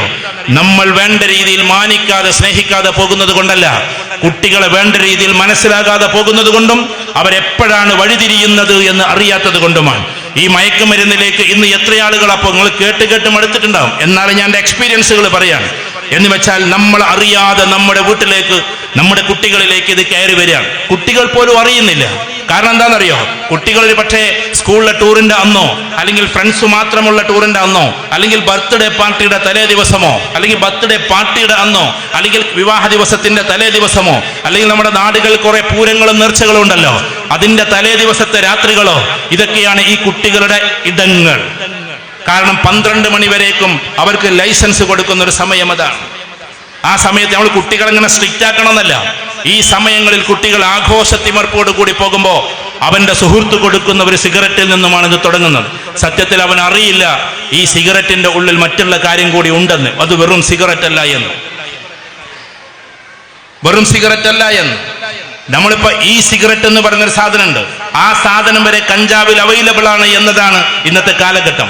കുട്ടികൾ വലിക്കുന്ന ഓരോ വലിയിലും അതിന് ടോളറൻസ് എന്നാണ് പറയുക. ടോളറൻസ് എന്ന് പറഞ്ഞാൽ ഇന്നൊന്നാകും, അതിനേക്കാൾ ഡോസ് കൂടി, അതിനേക്കാൾ ഡോസ് കൂടി, അതിനേക്കാൾ ഡോസ് കൂടി ഇങ്ങനെ പോവാൻ. ഞാൻ പറയുന്നത് തേവർ കുടുംബത്തിലെ ഒരൊറ്റ കുട്ടി പോലും അതിൽ പെട്ടുപോകാതിരിക്കട്ടെ എന്ന ഒരൊറ്റ അവസ്ഥ കൊണ്ട് മാത്രമാണ് ഞാൻ പറയുന്നത്. ഒരാൾ നമ്മുടെ വീട്ടിലുണ്ടായാൽ, ആവർത്തിച്ചു പറയുന്നു, മയക്കുമരുന്നടിക്കുന്ന ഒരു കുട്ടി നമ്മുടെ വീട്ടിലുണ്ടായാൽ ആ കുടുംബം പിന്നെ എന്നേക്കുമായി തകരും. പെൺകുട്ടികളും ശ്രദ്ധിക്കണം. നിങ്ങൾ എന്നെ എത്ര കുറ്റപ്പെടുത്തിയാലും നമ്മളിത് പറഞ്ഞുകൊണ്ടേയിരിക്കും. നിങ്ങൾക്ക് വേണ്ടി ലിപ്സ്റ്റിക്കുകൾ ഇറങ്ങിയിട്ടുണ്ട്. ലിപ്സ്റ്റിക് തേച്ചാൽ പോലും മയക്കുമരുന്നിന്റെ ആധിക്യത്തിലേക്ക് പോകുന്ന ലിപ്സ്റ്റിക്കുകൾ ഇറങ്ങിയിട്ടുണ്ട്. പെൺകുട്ടികൾ അറിയുന്നില്ല ഏത് ലിപ്സ്റ്റിക്കിലാണ് ഈ മയക്കുമരുന്നുള്ളത് എന്ന്. നിങ്ങൾക്ക് വേണ്ടി മിഠായി ഇറങ്ങിയിട്ടുണ്ട്, പെൺകുട്ടികൾക്ക് സ്പെഷ്യലി. കാരണം ബർത്ത്ഡേ പാർട്ടിയുടെ ദിവസത്തിൽ ഐസ്ക്രീമിന്റെ കൂട്ടത്തിൽ ഇത് കലർത്തി കൊടുക്കുന്ന ആളുകളുണ്ട്. ചില സ്ഥലങ്ങളിൽ, ഞാൻ പറഞ്ഞു വരുമ്പോൾ ഒന്നും വിചാരിക്കരുത്, ചില സ്ഥലങ്ങളിൽ ചില കോഫി ഷോപ്പുകൾ തുടങ്ങിയിട്ടുണ്ട്. ആ കോഫി ഷോപ്പുകൾ വരെ റെയ്ഡ് നടത്തേണ്ടുന്ന ഒരവസ്ഥയിലേക്കാണ് ഇന്ന് കാര്യങ്ങൾ പോകുന്നത്. കാരണം കോഫി ഷോപ്പിലൂടെ കുട്ടികളെ മയക്കുമരുന്നിലേക്ക് കൊണ്ടുപോയിരുന്നത് പണ്ട് ബാംഗ്ലൂർ സിറ്റി ആയിരുന്നുവെങ്കിൽ, കൽക്കട്ടയും ബോംബെയുമായിരുന്നെങ്കിൽ, ഇന്ന് മലപ്പുറം ജില്ലയിലെ പല സ്ഥലങ്ങളിലും ഇത് നടക്കുന്നു എന്ന് പോലീസ് റിപ്പോർട്ട് പുറത്തേക്ക് വരുമ്പോൾ ഐസ്ക്രീം പോലും കരുതി മാത്രമേ കഴിക്കാവൂ എന്നുള്ള ഒരു ലോകത്തിലേക്കാണ് നമ്മൾ ഉള്ളത്. അപ്പൊ നമ്മൾ വിചാരിക്കും ഇത്ര പേടിപ്പിക്കേണ്ടതുണ്ടോ? ഇതാണ് ഇന്നത്തെ അവസ്ഥ. ഈ വിഴിഞ്ഞത്ത് നമ്മുടെ പോർട്ട് തുടങ്ങിയത് മുതലാണ് ഇത് ഏറ്റവും കൂടുതൽ വന്നത് എന്ന് മറ്റൊരു റിപ്പോർട്ട്. ഈ പറയുന്ന ഓരോ ട്രെയിനുകളിലും ഇതിന്റെ കാരിയേഴ്സ് ഉണ്ട് എന്ന് റിപ്പോർട്ട്. ഇതിൽ നിന്ന് നമ്മുടെ കുട്ടികളെങ്കിലും ഒന്ന് മാറി നിൽക്കണമെങ്കിൽ സമൂഹം എന്തോ ആകട്ടെ എന്നതല്ല, സമൂഹത്തിലേക്ക് ഇറങ്ങിയിട്ട് പ്രവർത്തിക്കാൻ നമ്മുടെ കുട്ടികൾക്ക് കഴിയണം. സാലിയൻസ് എന്ന് പറയുന്ന രണ്ടാമത്തെ ഒരു ഘട്ടമുണ്ട്. ഇത് ഉപയോഗിച്ചിട്ട് അവസാനം സാലിയൻസിലേക്ക് കയറും. എന്താ സാലിയൻസ് എന്ന് പറഞ്ഞാൽ എന്നറിയോ? ഇത് കഴിച്ച് അവസാനം അവന്റെ ലെവല് തെറ്റിപ്പോകുന്ന ഒരവസ്ഥയാണ്. ഇത് കഴിക്കാതെ എനിക്ക് നിവൃത്തിയില്ല എന്നൊരവസ്ഥയിലേക്ക് അവൻ മാറും. അതാണ് സാലിയൻസ് എന്ന രണ്ടാമത്തെ സ്റ്റേജ്. മൂന്നാമത്തെ സ്റ്റേജ് വിഡ്രോവൽ സിൻഡ്രോമാണ്. എന്താ വിഡ്രോവൽ സിൻഡ്രോം എന്ന് പറഞ്ഞാൽ? ഇതൊരു ലഹരി ക്ലാസ് അല്ലാത്തതുകൊണ്ട് ഞാൻ വിശദീകരിച്ച് പറയുന്നില്ല. സംസ്ഥാന തലത്തിൽ, സ്റ്റേറ്റ് തലത്തിൽ അവിടെ നടന്നിരുന്നു. എറണാകുളത്ത് ഇതേപോലൊരു പരിപാടി. നമ്മുടെ പ്രതിപക്ഷ നേതാവ് വി ഡി സതീശനായിരുന്നു അതിന്റെ ഉദ്ഘാടനം ചെയ്തത്. ദൈവാനുഗ്രഹത്താൽ അതിൽ മുഖ്യപ്രഭാഷണം നടത്താനുള്ള ഉത്തരവാദിത്വം എനിക്കായിരുന്നു. അന്നാണ് ഞാൻ ഈ റെഫറൻസ് കംപ്ലീറ്റ് ആക്കിയത്. എന്ന് വെച്ചിട്ടുണ്ടെങ്കിൽ ഈ ഒരു വിഡ്രോവൽ സിൻഡ്രത്തിലേക്ക് കയറിയാൽ എന്താ അവസ്ഥ? പിന്നെ അവന് പിന്മാറാൻ വേണ്ടി ശ്രമിക്കും തോറും അവൻ വയലന്റ് ആയിക്കൊണ്ടേയിരിക്കും. അവൻ ഉമ്മയെ കൊല്ലാൻ നോക്കും, ഉപ്പയെ കൊല്ലാൻ നോക്കും. ഏറ്റവും പ്രിയപ്പെട്ടവരെയാണ് കൊല്ലുക. അയൽവാസിയെ കൊല്ലൂല. അയൽവാസി ഒന്നും കൊല്ലാൻ അവൻ നിൽക്കൂല. ഏറ്റവും പ്രിയപ്പെട്ടവരെ, ഒന്നുകിൽ സ്വന്തം മാതാവിനെ അല്ലെങ്കിൽ പിതാവിനെ. ഇതിന് വിഡ്രോവൽ സിൻഡ്രോം എന്ന് പറയും. അത് കഴിഞ്ഞാൽ പിന്നെ സൂയിസൈഡ് അറ്റംപ്റ്റ്. ഇന്നാള് കുടുംബത്തിലെ 3-4 ആളുകളെ കൊന്ന ആൾക്കാർ പറഞ്ഞല്ലോ, അഥവാ പിന്നീട് ഞാൻ ആത്മഹത്യ ചെയ്യാനാണ് ശ്രമിച്ചതെന്ന്. സൂയിസൈഡ് അറ്റംപ്റ്റ് അഥവാ ആത്മഹത്യ ചെയ്യാനുള്ള പ്രവണതകൾ ഉണ്ടാകും, അത് ചെയ്യുകയും ചെയ്യും. ഈ ഒരവസ്ഥയിലേക്ക് നമ്മുടെ കുട്ടികളെ വിടാതിരിക്കാനുള്ള ശ്രദ്ധ. ഞാൻ ഈ കുട്ടികളെ പാവമെന്നേ പറയും. കുട്ടികളെ ഞാൻ കുറ്റപ്പെടുത്തുന്നില്ല, കുട്ടികളെ ഞാൻ പാവമെന്നേ പറയും.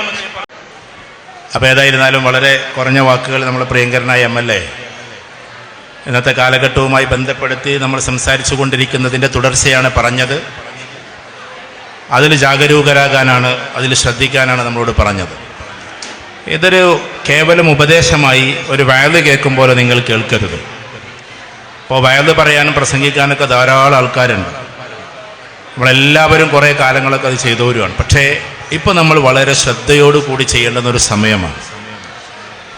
ആ ഒരു ശ്രദ്ധയെക്കുറിച്ചിട്ടാണ് ഇവിടെ സംസാരിക്കുന്നത്. ഇനി അധികം തുടർന്നു പോകുന്നില്ല, വളരെ പെട്ടെന്ന് അവസാനിപ്പിക്കാം. ഇവിടെ ആദ്യമായി നമ്മൾ ശ്രദ്ധിക്കേണ്ടത് നമ്മുടെ തലമുറയെ കാക്കലാണ്. ഞാൻ ഒരിക്കലും ആ കുട്ടികളെ മാത്രം കുറ്റപ്പെടുത്തുന്നില്ല. അവരെ ഞാൻ കൗൺസിലിംഗ് കഴിയുമ്പോൾ അല്ലെങ്കിൽ അതുമായി ബന്ധപ്പെട്ട് സംസാരിക്കുമ്പോൾ, പ്രത്യേകിച്ച് ക്യാമ്പസുകളിലൊക്കെ പോയി സംസാരിക്കുമ്പോൾ എനിക്ക് മനസ്സിലാകുന്നത് അവർക്ക് വീട്ടിലൊരു സ്വസ്ഥതയില്ലാത്തൊരു ജീവിതമുണ്ട് എന്നതാണ്. അപ്പോൾ നമുക്ക് തോന്നും നമ്മൾ നല്ല സ്വസ്ഥത കൊടുക്കുന്നില്ലേ, നല്ല ഫുഡ് കൊടുക്കുന്നില്ലേ. പക്ഷേ ഈ ഉപദേശം എന്ന് പറയുന്നത് ആഴ്ചയിൽ ഒരിക്കലോ അല്ലെങ്കിൽ തെറ്റ് കാണുമ്പോഴൊക്കെ ചെയ്യാൻ പാടുള്ളൂ. ഇത് ഡെയിലി ഉമ്മമാര് പിന്നാലെ നടന്നിങ്ങനെ കുറ്റപ്പെടുത്തലാണെങ്കിൽ അവരിങ്ങനെ അവരെ ലോകത്തേക്ക് അങ്ങനെ അവിടെ പോകും. ഉമ്മനെ ശ്രദ്ധിക്കാനേ അവന് പറ്റൂല. അതുകൊണ്ട് നമ്മൾ ചെയ്യേണ്ടത് എന്താണ്? അവൻ്റെ മിസ്റ്റേക്സ് കാണുമ്പോൾ മാത്രം നല്ല രീതിയിൽ അവനോട് പറഞ്ഞു കൊടുക്കാവും. അല്ലാതെ അയൽവാസിയോട് വിളിച്ചു പറഞ്ഞ് അല്ലെങ്കിൽ കൂട്ടത്തിൽ വെച്ച് വഷളാക്കി അവൻ്റെ കൂട്ടുകാർ വീട്ടിലേക്ക് വരുന്നതിനെ നമ്മൾ തടഞ്ഞു വെച്ച് അങ്ങനെയൊക്കെ ആക്കുമ്പോൾ അവന് വല്ലാത്ത ഇഷ്ടക്കേടുണ്ടാവും. നമ്മുടെ ഭാഗത്തുനിന്നും കൂടി ചില ശ്രദ്ധകൾ വേണമെന്നാണ് ഞാൻ പറയുന്നത്. പ്രത്യേകിച്ച് ഇവിടെയുള്ള ഉമ്മമാരോട്, ആ കുട്ടികളുടെ ഉമ്മമാരോട്, ഉമ്മമാരൊക്കെ ഉണ്ടാവുമല്ലോ, ആ ഉമ്മമാരോട് അവർ വരുമ്പോൾ അവരൊന്ന് കേൾക്കാനും അവരോടൊപ്പം ഒന്ന് ഇരിക്കാനും ഒന്നിച്ചിരുന്ന് ഭക്ഷണം കഴിക്കാനും നിങ്ങൾ ദയവ് ചെയ്തിട്ട് അടുക്കളയിലുള്ള നിങ്ങൾ മാത്രം ഇരിക്കുന്ന ടേബിളൊന്ന് മാറ്റി വെക്കണം. എല്ലാം കഴിഞ്ഞിട്ട് നിങ്ങൾ ഒറ്റക്കൊരു ഭക്ഷണം കഴിക്കലുണ്ട്. ഇപ്പോഴും പല വീട്ടിലും അങ്ങനെയാണ്. പക്ഷേ ഒരുപാട് വീടുകളിൽ മാറി. കുടുംബത്തിലെ എല്ലാവരും കൂടി ഒന്നിച്ചിരുന്ന് പെരുന്നാൾ പോലെ എന്നും ഒരു വട്ടെങ്കിലും കഴിക്കണം. രാവിലെയും ഉച്ചക്കും വൈകുന്നേരം രാത്രിയൊക്കെ എന്ന് ഞാൻ പറയുന്നില്ല, ഒരു പ്രാവശ്യമെങ്കിലും ഞാൻ, എൻ്റെ ഭാര്യ, എൻ്റെ മക്കൾ, ഇനി ആരാണോ വീട്ടിൽ നമ്മൾ ഉപ്പയും ഉണ്ടെങ്കിൽ അവരെല്ലാവരും കൂടി ഒന്നിച്ചിരുന്നിട്ട് എന്താക്കണം, ഒരു ഫുഡ് കഴിക്കണം. അത് പെരുന്നാളിന് മാത്രമുള്ളതല്ല. ഇപ്പൊ പെരുന്നാളിന് പോലും കുട്ടികൾക്ക് കഴിക്കാമെന്നല്ല, അവന് ടൂർ ചെയ്തിട്ടുണ്ടാവും. അവിടെ ഒന്നിച്ചിരുന്ന് ഫുഡ് കഴിക്കലും ഒന്നിച്ചിരുന്ന് അവരോടൊപ്പം സൊറ പറയലും അവൻ്റെ കാര്യം കേൾക്കലും നമുക്ക് പറയാനുള്ള അവനോട് പറയലും എപ്പോഴും ഉപദേശം കണ്ട് മാറ്റി വെച്ചിട്ട് ചില നിർദ്ദേശങ്ങളും ഭാവിയിലെ പദ്ധതികളും അവർ പഠിക്കേണ്ട കാര്യങ്ങളും ഒക്കെ ചർച്ചകൾ ചെയ്ത് മുന്നോട്ട് പോകേണ്ടതാണ്.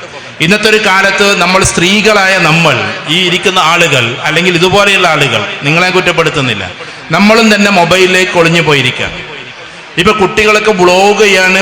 എവിടേക്കാ പോകണമെന്നറിയാം? പെൺകുട്ടികൾ കാശ്മീരിലേക്ക് പോവാണ്. ഞാനതിനെ എതിർക്കല്ല. ഞാൻ അത് ഭയങ്കര സാമൂഹ്യ വിപത്തായി പറഞ്ഞു ആകെ സോഷ്യൽ മീഡിയയിൽ തരംഗാവണ്ട. പക്ഷേ കുട്ടികൾ ഒറ്റക്കം കണ്ട് പോവാണ്. ഞാൻ കാശ്മീരിൽ പോയിട്ട് 4 വ്ളോഗൊക്കെ ചെയ്ത് വരാമെന്ന് പറഞ്ഞു. അപ്പോൾ ഉമ്മ വിചാരിച്ചത് എന്താണ്? അവൻ വ്ളോഗ് ചെയ്തിട്ട് അങ്ങോട്ട് വരട്ടെ എന്നുള്ളത്. അപ്പൊ നമ്മെ സംബന്ധിച്ചിടത്തോളം ഒരു പ്രദേശത്ത് പോവുക, അതിന്റെ വീഡിയോ ഇടുക, അതൊക്കെ എന്ന് പറഞ്ഞാൽ കണ്ടന്റായിട്ട് നമുക്ക് പറയാൻ കഴിയില്ല. ഞാനങ്ങനെ എന്നെക്കുറിച്ച് പറയാമെന്ന് വിചാരിക്കരുത്, അങ്ങനെ പറഞ്ഞു എന്ന് വിചാരിക്കരുത്. ഞാൻ ഒരു സാധനം മാത്രം പറയാണ്. ഞാൻ അള്ളാന്റെ അനുഗ്രഹത്താൽ 56 രാജ്യത്ത് പോയി. 56 രാജ്യത്ത് പോയതിന്റെ ഒരൊറ്റ വീഡിയോയും ഞാൻ ഇന്നടത്താണെന്ന് പറഞ്ഞ് നിങ്ങൾക്ക് കാണാനേ കഴിയില്ല. ഞാൻ നമ്മൾ E.T. മുഹമ്മദ് ബഷീർ സാഹിബും കൂടി ഓസ്ട്രേലിയന്റെ പാർലമെന്റിന്റെ ഉള്ളിൽ പോയിട്ടുണ്ട്. പാർലമെന്റിൽ അവർ ചർച്ച ചെയ്യുന്നത് നമ്മൾ കണ്ടു നിന്നിട്ടുണ്ട്. ആ സമയത്ത് അവരോട് നമ്മൾ സംസാരിച്ചിട്ടുണ്ട്, പ്രസംഗമല്ലെങ്കിൽ പോലും. പക്ഷെ അതൊന്നും ഞാൻ വീഡിയോ ആക്കിയിട്ടില്ല. ഞാൻ എന്നെ കുറിച്ചിട്ട് വലിയ മൗലൂദ് പറയല്ല കേട്ടോ. അതൊന്നും അല്ല ജീവിതം എന്ന് പറഞ്ഞാൽ. നമ്മൾ പോയ ഇടങ്ങളെ കുറിച്ചിട്ട് പറഞ്ഞ് ഒരു സ്ഥലത്ത് പോയ 56 വീഡിയോ ഇടലല്ല സത്യത്തിൽ നമ്മുടെ ജീവിതം. നമ്മുടെ ജീവിതം അത് മറ്റുള്ളവർക്ക് എത്ര ഉപകരിക്കുന്നു എന്നത് മാത്രമാണ് നമ്മുടെ ജീവിതം. അല്ലാതെ ഇതിടാം, പൈസ ഉണ്ടാക്കാം, ഒക്കെ ശരി, അതൊക്കെ നിങ്ങൾ ചെയ്തോളൂ. പക്ഷേ അതിനെല്ലാറ്റിനൊരു മാന്യത വേണ്ടേ? എന്തെങ്കിലുമൊക്കെ പറഞ്ഞിട്ട് ഏതെങ്കിലും രൂപത്തിലേക്ക് ബ്ലോഗ് എഴുതുന്ന അവസ്ഥയിലേക്ക് നമ്മൾ വരരുത്. പ്രത്യേകിച്ച് എൻ്റെ പെൺകുട്ടികൾ ചെയ്യേണ്ടത് അതാണ്. അവർക്ക് ഇന്നർ സ്ട്രെങ്ത് കൂടണം, ഉള്ളിൽ ക്വാളിറ്റി കൂടണം. എക്സ്റ്റേണൽ ആയിട്ടുള്ള സാധനങ്ങളൊക്കെ കുറച്ച് കുറയും. നമ്മൾ കാറിൽ നിന്ന് ഇറങ്ങുമ്പോൾ അല്ലെങ്കിൽ നമ്മളൊരു സമൂഹത്തിലേക്ക് പോകുമ്പോൾ അവർക്ക് തോന്നേണ്ടത് നമ്മുടെ അധികാര പ്രമത്തതയല്ല, നമ്മളെന്ന് പറയുന്ന അവരിൽ നിന്ന് കിട്ടുന്ന ഒരു സ്നേഹവും ഊഷ്മളതയുമാണ്. ആ ഒരു അവസ്ഥയിലേക്ക് എല്ലാവർക്കും ആകാൻ പറ്റും. നമ്മളത് പ്രാക്ടീസ് ചെയ്ത് കഴിഞ്ഞാൽ കഴിയാൻ പറ്റും. നമ്മുടെ വീട്ടിൽ ആർക്കെങ്കിലും, ഉദാഹരണത്തിന് ഇന്നലെ ഇപ്പം എന്നോട് എൻ്റെ കുടുംബത്തിൽ ഒരാൾ പറഞ്ഞു, അഥവാ കുട്ടി വന്നപ്പോ നഖം വലുതായിട്ടുണ്ട്. അപ്പൊ നഖം വലുതായി അവര് വിരുന്ന് വന്നതാണ്. അപ്പൊ ആ വിരുന്ന് വന്ന ആ വീട്ടിലെ ആള് അത് മുറിച്ചു കൊടുക്കുകയാണ്, ചളിയുള്ള നഖം. അപ്പൊ ഈ കുട്ടികളുടെ ഉമ്മ വേറൊരു സ്ഥലത്തേക്ക്, പ്രദേശമൊക്കെ പറഞ്ഞു ഭാവിയിൽ അവർ പ്രസംഗം കേൾക്കണ്ടെന്ന് വിചാരിച്ചിട്ടാണ്, അവർ വേറൊരു സ്ഥലത്തേക്ക് പഠിക്കാൻ പോയതാണ്. 2 കുട്ടികൾ ഉണ്ടായിരിക്കെ അവർ പഠിക്കാൻ പോയി, അവിടെ ജോലിയായി അവിടെയാണ്. ഈ 2 ചെറിയ കുരുന്നുകൾ വീട്ടിലാണ്. അവരെ ഉമ്മാമയും ഉപ്പാപ്പയും നോക്കിക്കൊണ്ടിരിക്കുകയാണ്. ജോലി തേടി പോയതാണ്, സംഭവം ശരി. പക്ഷെ ജോലിയുണ്ട് എന്ന് വിചാരിച്ച് നമ്മൾ കുടുംബത്തിൽ നിന്ന് അകലാൻ പാടില്ല. എല്ലാം കൂടി മാനേജ് ചെയ്യുമ്പോഴാണ് എന്താകുന്നത്. ഇപ്പൊ എനിക്കെന്നും പ്രസംഗമുണ്ട്, പരിപാടി ഉണ്ടെന്ന് വെച്ചിട്ട് ഞാൻ കുടുംബത്തെ വഷളാക്കാൻ പാടില്ലല്ലോ. അപ്പൊ കുടുംബം എന്ന് പറയുന്നത് ജീവിതത്തിന്റെ ഒരു ഭാഗമാണ്, ജോലി മറ്റൊരു ഭാഗമാണ്, സാമ്പത്തികം മറ്റൊരു ഭാഗമാണ്, സാമൂഹ്യ ജീവിതം മറ്റൊരു ഭാഗമാണ്. എല്ലാം പെർഫെക്റ്റ് ആയിട്ട് കൊണ്ടുപോകാൻ നമ്മൾ ശ്രമിക്കണം. ആ ഒരു രീതിയിലേക്ക് നമ്മൾ സ്ത്രീകൾ മാറണം. അപ്പൊ ജോലിയുണ്ട് എന്ന് വിചാരിച്ച് കുട്ടികളെ എവിടെയെങ്കിലും ആക്കിയിട്ട് പോവാനല്ല. കുട്ടികളുണ്ട് എന്ന് വിചാരിച്ച് ജോലിക്ക് പോകേണ്ടവർക്ക് പോകാതിരിക്കാനും കഴിയില്ല. ഞാൻ പറയുന്നത് ഇതിനെ എല്ലാം ഒന്നിച്ചു കൊണ്ടുപോകാൻ അടുത്ത തലമുറയിലെ ആളുകൾക്ക് സാധിക്കണം. എങ്ങനെയെങ്കിലൊക്കെ പൈസ ഉണ്ടാക്കുന്ന ഒരവസ്ഥ നമ്മുടെ കൂട്ടത്തിൽ നിന്ന് ആർക്കും ഉണ്ടാകരുത്. അത് പറയുമ്പോൾ ആർക്കും വേദനിക്കരുത്, ഈ കുടുംബത്തിൽ ഉണ്ടാകില്ല എന്ന ഒരവസ്ഥയിൽ വെച്ചുകൊണ്ട് പറഞ്ഞോട്ടെ. നമ്മളെങ്ങാനും ഒരു തരി മണ്ണ് ആരാൻ്റെതെങ്ങാനും നമ്മൾ അവകാശപ്പെടുത്തി പിടിച്ചെടുത്തിട്ടുണ്ടെങ്കിൽ നോക്കിക്കോളൂ, നമ്മുടെ തലമുറകൾ വഴികെട്ട് പോകുന്നത് ജീവിതത്തിൽ തന്നെ നമ്മൾ സഹിക്കേണ്ടി വരും. ഇത് റസൂൽ സല്ലല്ലാഹു അലൈഹി വസല്ലം ഹദീസിൽ പറഞ്ഞതാണ്. നമ്മുടെ മക്കളെ കൊണ്ട് ഹറാമ് തീറ്റിച്ചു കഴിഞ്ഞാൽ നമ്മുടെ തലമുറയിൽപ്പെട്ട കുട്ടികൾ തന്നെ വഷളായി നടക്കുന്നത് ജീവിതത്തിൽ നമ്മൾ കാണേണ്ടി വരും. ആ ഒരു കണ്ണുനീര് ഈ പിടിച്ചു വെച്ച ആള്, അപ്പുറത്തുള്ള ആളുണ്ടല്ലോ, അയാളുടെ കണ്ണുനീരിനേക്കാൾ 1000 മടങ്ങ് ശക്തിയായിരിക്കും. നമ്മൾ ഇന്ന് ഏതെങ്കിലുമൊക്കെ ഒരു കാരണം വരെ ഇങ്ങനെ അകറ്റി നിർത്തുന്നുവെങ്കിൽ നിങ്ങൾ ആ സമയത്ത് ഒന്ന് തൊട്ടിലേക്ക് നോക്കണം. ഒരു സിംബോളിക്കായിട്ട് പറയാണ്, തൊട്ടി ഇങ്ങനെ ചിലപ്പോൾ കാലാട്ട് ആടുന്നുണ്ടാകും. കുട്ടിയുടെ 6 മാസമായ കുട്ടി കാലം നാട്ടുന്നുണ്ടാവും. നിങ്ങൾ വിചാരിക്കേണ്ട ആ കുട്ടി വെറുതെ കാലാട്ടാണെന്ന്. ഭാവിയിൽ നിങ്ങളുടെ നെഞ്ചത്തേക്കുള്ള കാലിനെ തയ്യാറാക്കുകയാണ് തൊട്ടിലിൽ കിടത്തിക്കൊണ്ട് അള്ളാഹു എന്നതാണ് നമ്മൾ തീരുമാനിക്കേണ്ടത്. നമ്മുടെ പിതാക്കന്മാരെ, നമ്മുടെ മാതാക്കളെ നമ്മൾ ഒറ്റപ്പെടുത്തുകയും വഴക്ക് പറയുകയും ചെയ്യുമ്പോൾ നിങ്ങളുടെ 3ാമത്തെ കുട്ടി ഇപ്പൊ തൊട്ടിലായിരിക്കും. ആ തൊട്ടിൽ കിടക്കുന്ന കുട്ടി വന്ന് കാലിങ്ങനെ ആട്ടുന്നത് നിങ്ങൾക്ക് കാണാം. അത് വെറും തൊട്ടിലുള്ള കാലാട്ടലല്ല, ഇതൊരു സിംബോളിസമാണ്. അവിടെ അത് നടക്കുമ്പോൾ അടുത്ത തലമുറ നമ്മുടെ നെഞ്ചത്തേക്ക് ചവിട്ടാനുള്ള തയ്യാറാക്കലാണ് അവിടെ അള്ളാഹു നടപ്പിലാക്കുന്നത്. അതുകൊണ്ട് നമ്മുടെ മാതാപിതാക്കളെ നമ്മൾ സങ്കടപ്പെടുത്തിയിട്ടുണ്ടെങ്കിൽ അടുത്ത തലമുറയിൽ നിന്ന് തിരിച്ചു കിട്ടാതെ നമ്മൾ ഒരിക്കലും ഈ ദുനിയാവെന്ന് പോകില്ല. അതുകൊണ്ട് നമുക്ക് മാത്രം ഒരു സ്വസ്ഥമായ ജീവിതം ഉണ്ടാകുന്ന ആരും കരുതണ്ട. ഞാൻ അങ്ങനെ കാർക്കശത്തോടെ പറയുന്നത് കൊണ്ട് നിങ്ങളൊന്നും വിചാരിക്കരുത്. അതേപോലെ തന്നെയാണ് പഴയ കാലഘട്ടത്തിലെ വലിയ വലിയ തറവാട്ടുകാരെ നിങ്ങൾ നോക്ക്. ഞാൻ തറവാട്ടുകാരെ മോശാക്കല്ല. അവര് അന്ന് ആരുടെയെങ്കിലും ആർജിച്ചെടുത്തിട്ടുണ്ടെങ്കിൽ, ആരെയെങ്കിലും ഒറ്റപ്പെടുത്തിയിട്ട് അവര് മുതൽ സമ്പാദിച്ചിട്ടുണ്ടെങ്കിൽ തലമുറകൾ നശിച്ചു പോകുന്നത് ഇന്ന് നമ്മൾ കണ്ടുകൊണ്ടിരിക്കുന്നുണ്ട്. പഴയ കാലത്തെ ജോലിക്കാരായ ആളുകൾ സമ്പന്നരായി അവരുടെ മക്കളൊക്കെ വിദേശ രാജ്യങ്ങളിലൊക്കെ പോയി വലിയ ബിസിനസ്സുകാരാകുന്നതും നമ്മൾ കാണുന്നുണ്ട്. കാരണം ഈ പാവം ജോലിയെടുത്ത് ജീവിച്ച ആള് അന്നന്നത്തെ 10 രൂപയും 5 രൂപയും കൂലി വാങ്ങി അധ്വാനിച്ചിട്ടാണ് ഈ സമ്പത്തൊക്കെ വാങ്ങിയത്. അതുകൊണ്ട് അത് കറകളഞ്ഞ സമ്പത്താണ്. എന്നാൽ പഴയ കാലത്ത് വെട്ടിപ്പിടിച്ച സമ്പത്തുണ്ടല്ലോ, അടുത്ത തലമുറ അത് ഒന്നാകെ നശിപ്പിക്കുന്നതും ആ തലമുറ തന്നെ നശിച്ചു പോകുന്നതും നമുക്ക് കാണാൻ പറ്റും. അതുകൊണ്ട് സാമ്പത്തികപരമായ സൂക്ഷ്മത നമ്മുടെ കുടുംബത്തിൽ ഉണ്ടാകണം, ഓരോന്നിലും ഉണ്ടാകണം. നമ്മുടെ കുട്ടികളെ കൈകാര്യം ചെയ്യുമ്പോൾ, കുട്ടികൾക്ക് എന്തെങ്കിലും വാങ്ങിച്ചു കൊടുക്കുമ്പോൾ നമ്മുടെ മനസ്സിലുണ്ടാകണം. കാരണം നമ്മുടെ ഭർത്താവ് ഇപ്പൊ ഗൾഫിലായിരിക്കാം, ചിലപ്പോ 10,000 ദിർഹം അല്ലെങ്കിൽ 15,000 25,000 ദിർഹമൊക്കെ സാലറി ഉണ്ടാകാം. ഈ സാലറിയുള്ള എത്രയോ ആളുകൾ ഞാൻ കണ്ടിട്ടുണ്ട്. ഈ കൊറോണ വന്ന സമയത്ത് ഇതെല്ലാം നഷ്ടപ്പെട്ട് വീട്ടിലേക്ക് ആപ്പതിച്ചു പോയ ഒരുപാട് ചെറുപ്പക്കാരെ. അവർക്ക് 10,000 15,000 ദിർഹം, നമ്മുടെ നാട്ടിലെ 3-3.5 ലക്ഷം രൂപയൊക്കെ സാലറി ഉണ്ടായിരുന്നു ഗൾഫിൽ. ഇപ്പൊ ഒന്നുമില്ലാതെ വീട്ടിലിരിക്കുന്ന ഒരുപാട് ആൾക്കാരെ നമുക്ക് കാണാൻ പറ്റും. അതുകൊണ്ട് നമ്മൾ വിചാരിക്കേണ്ട എന്നും ഈ സമ്പത്ത് ഉണ്ടാകും.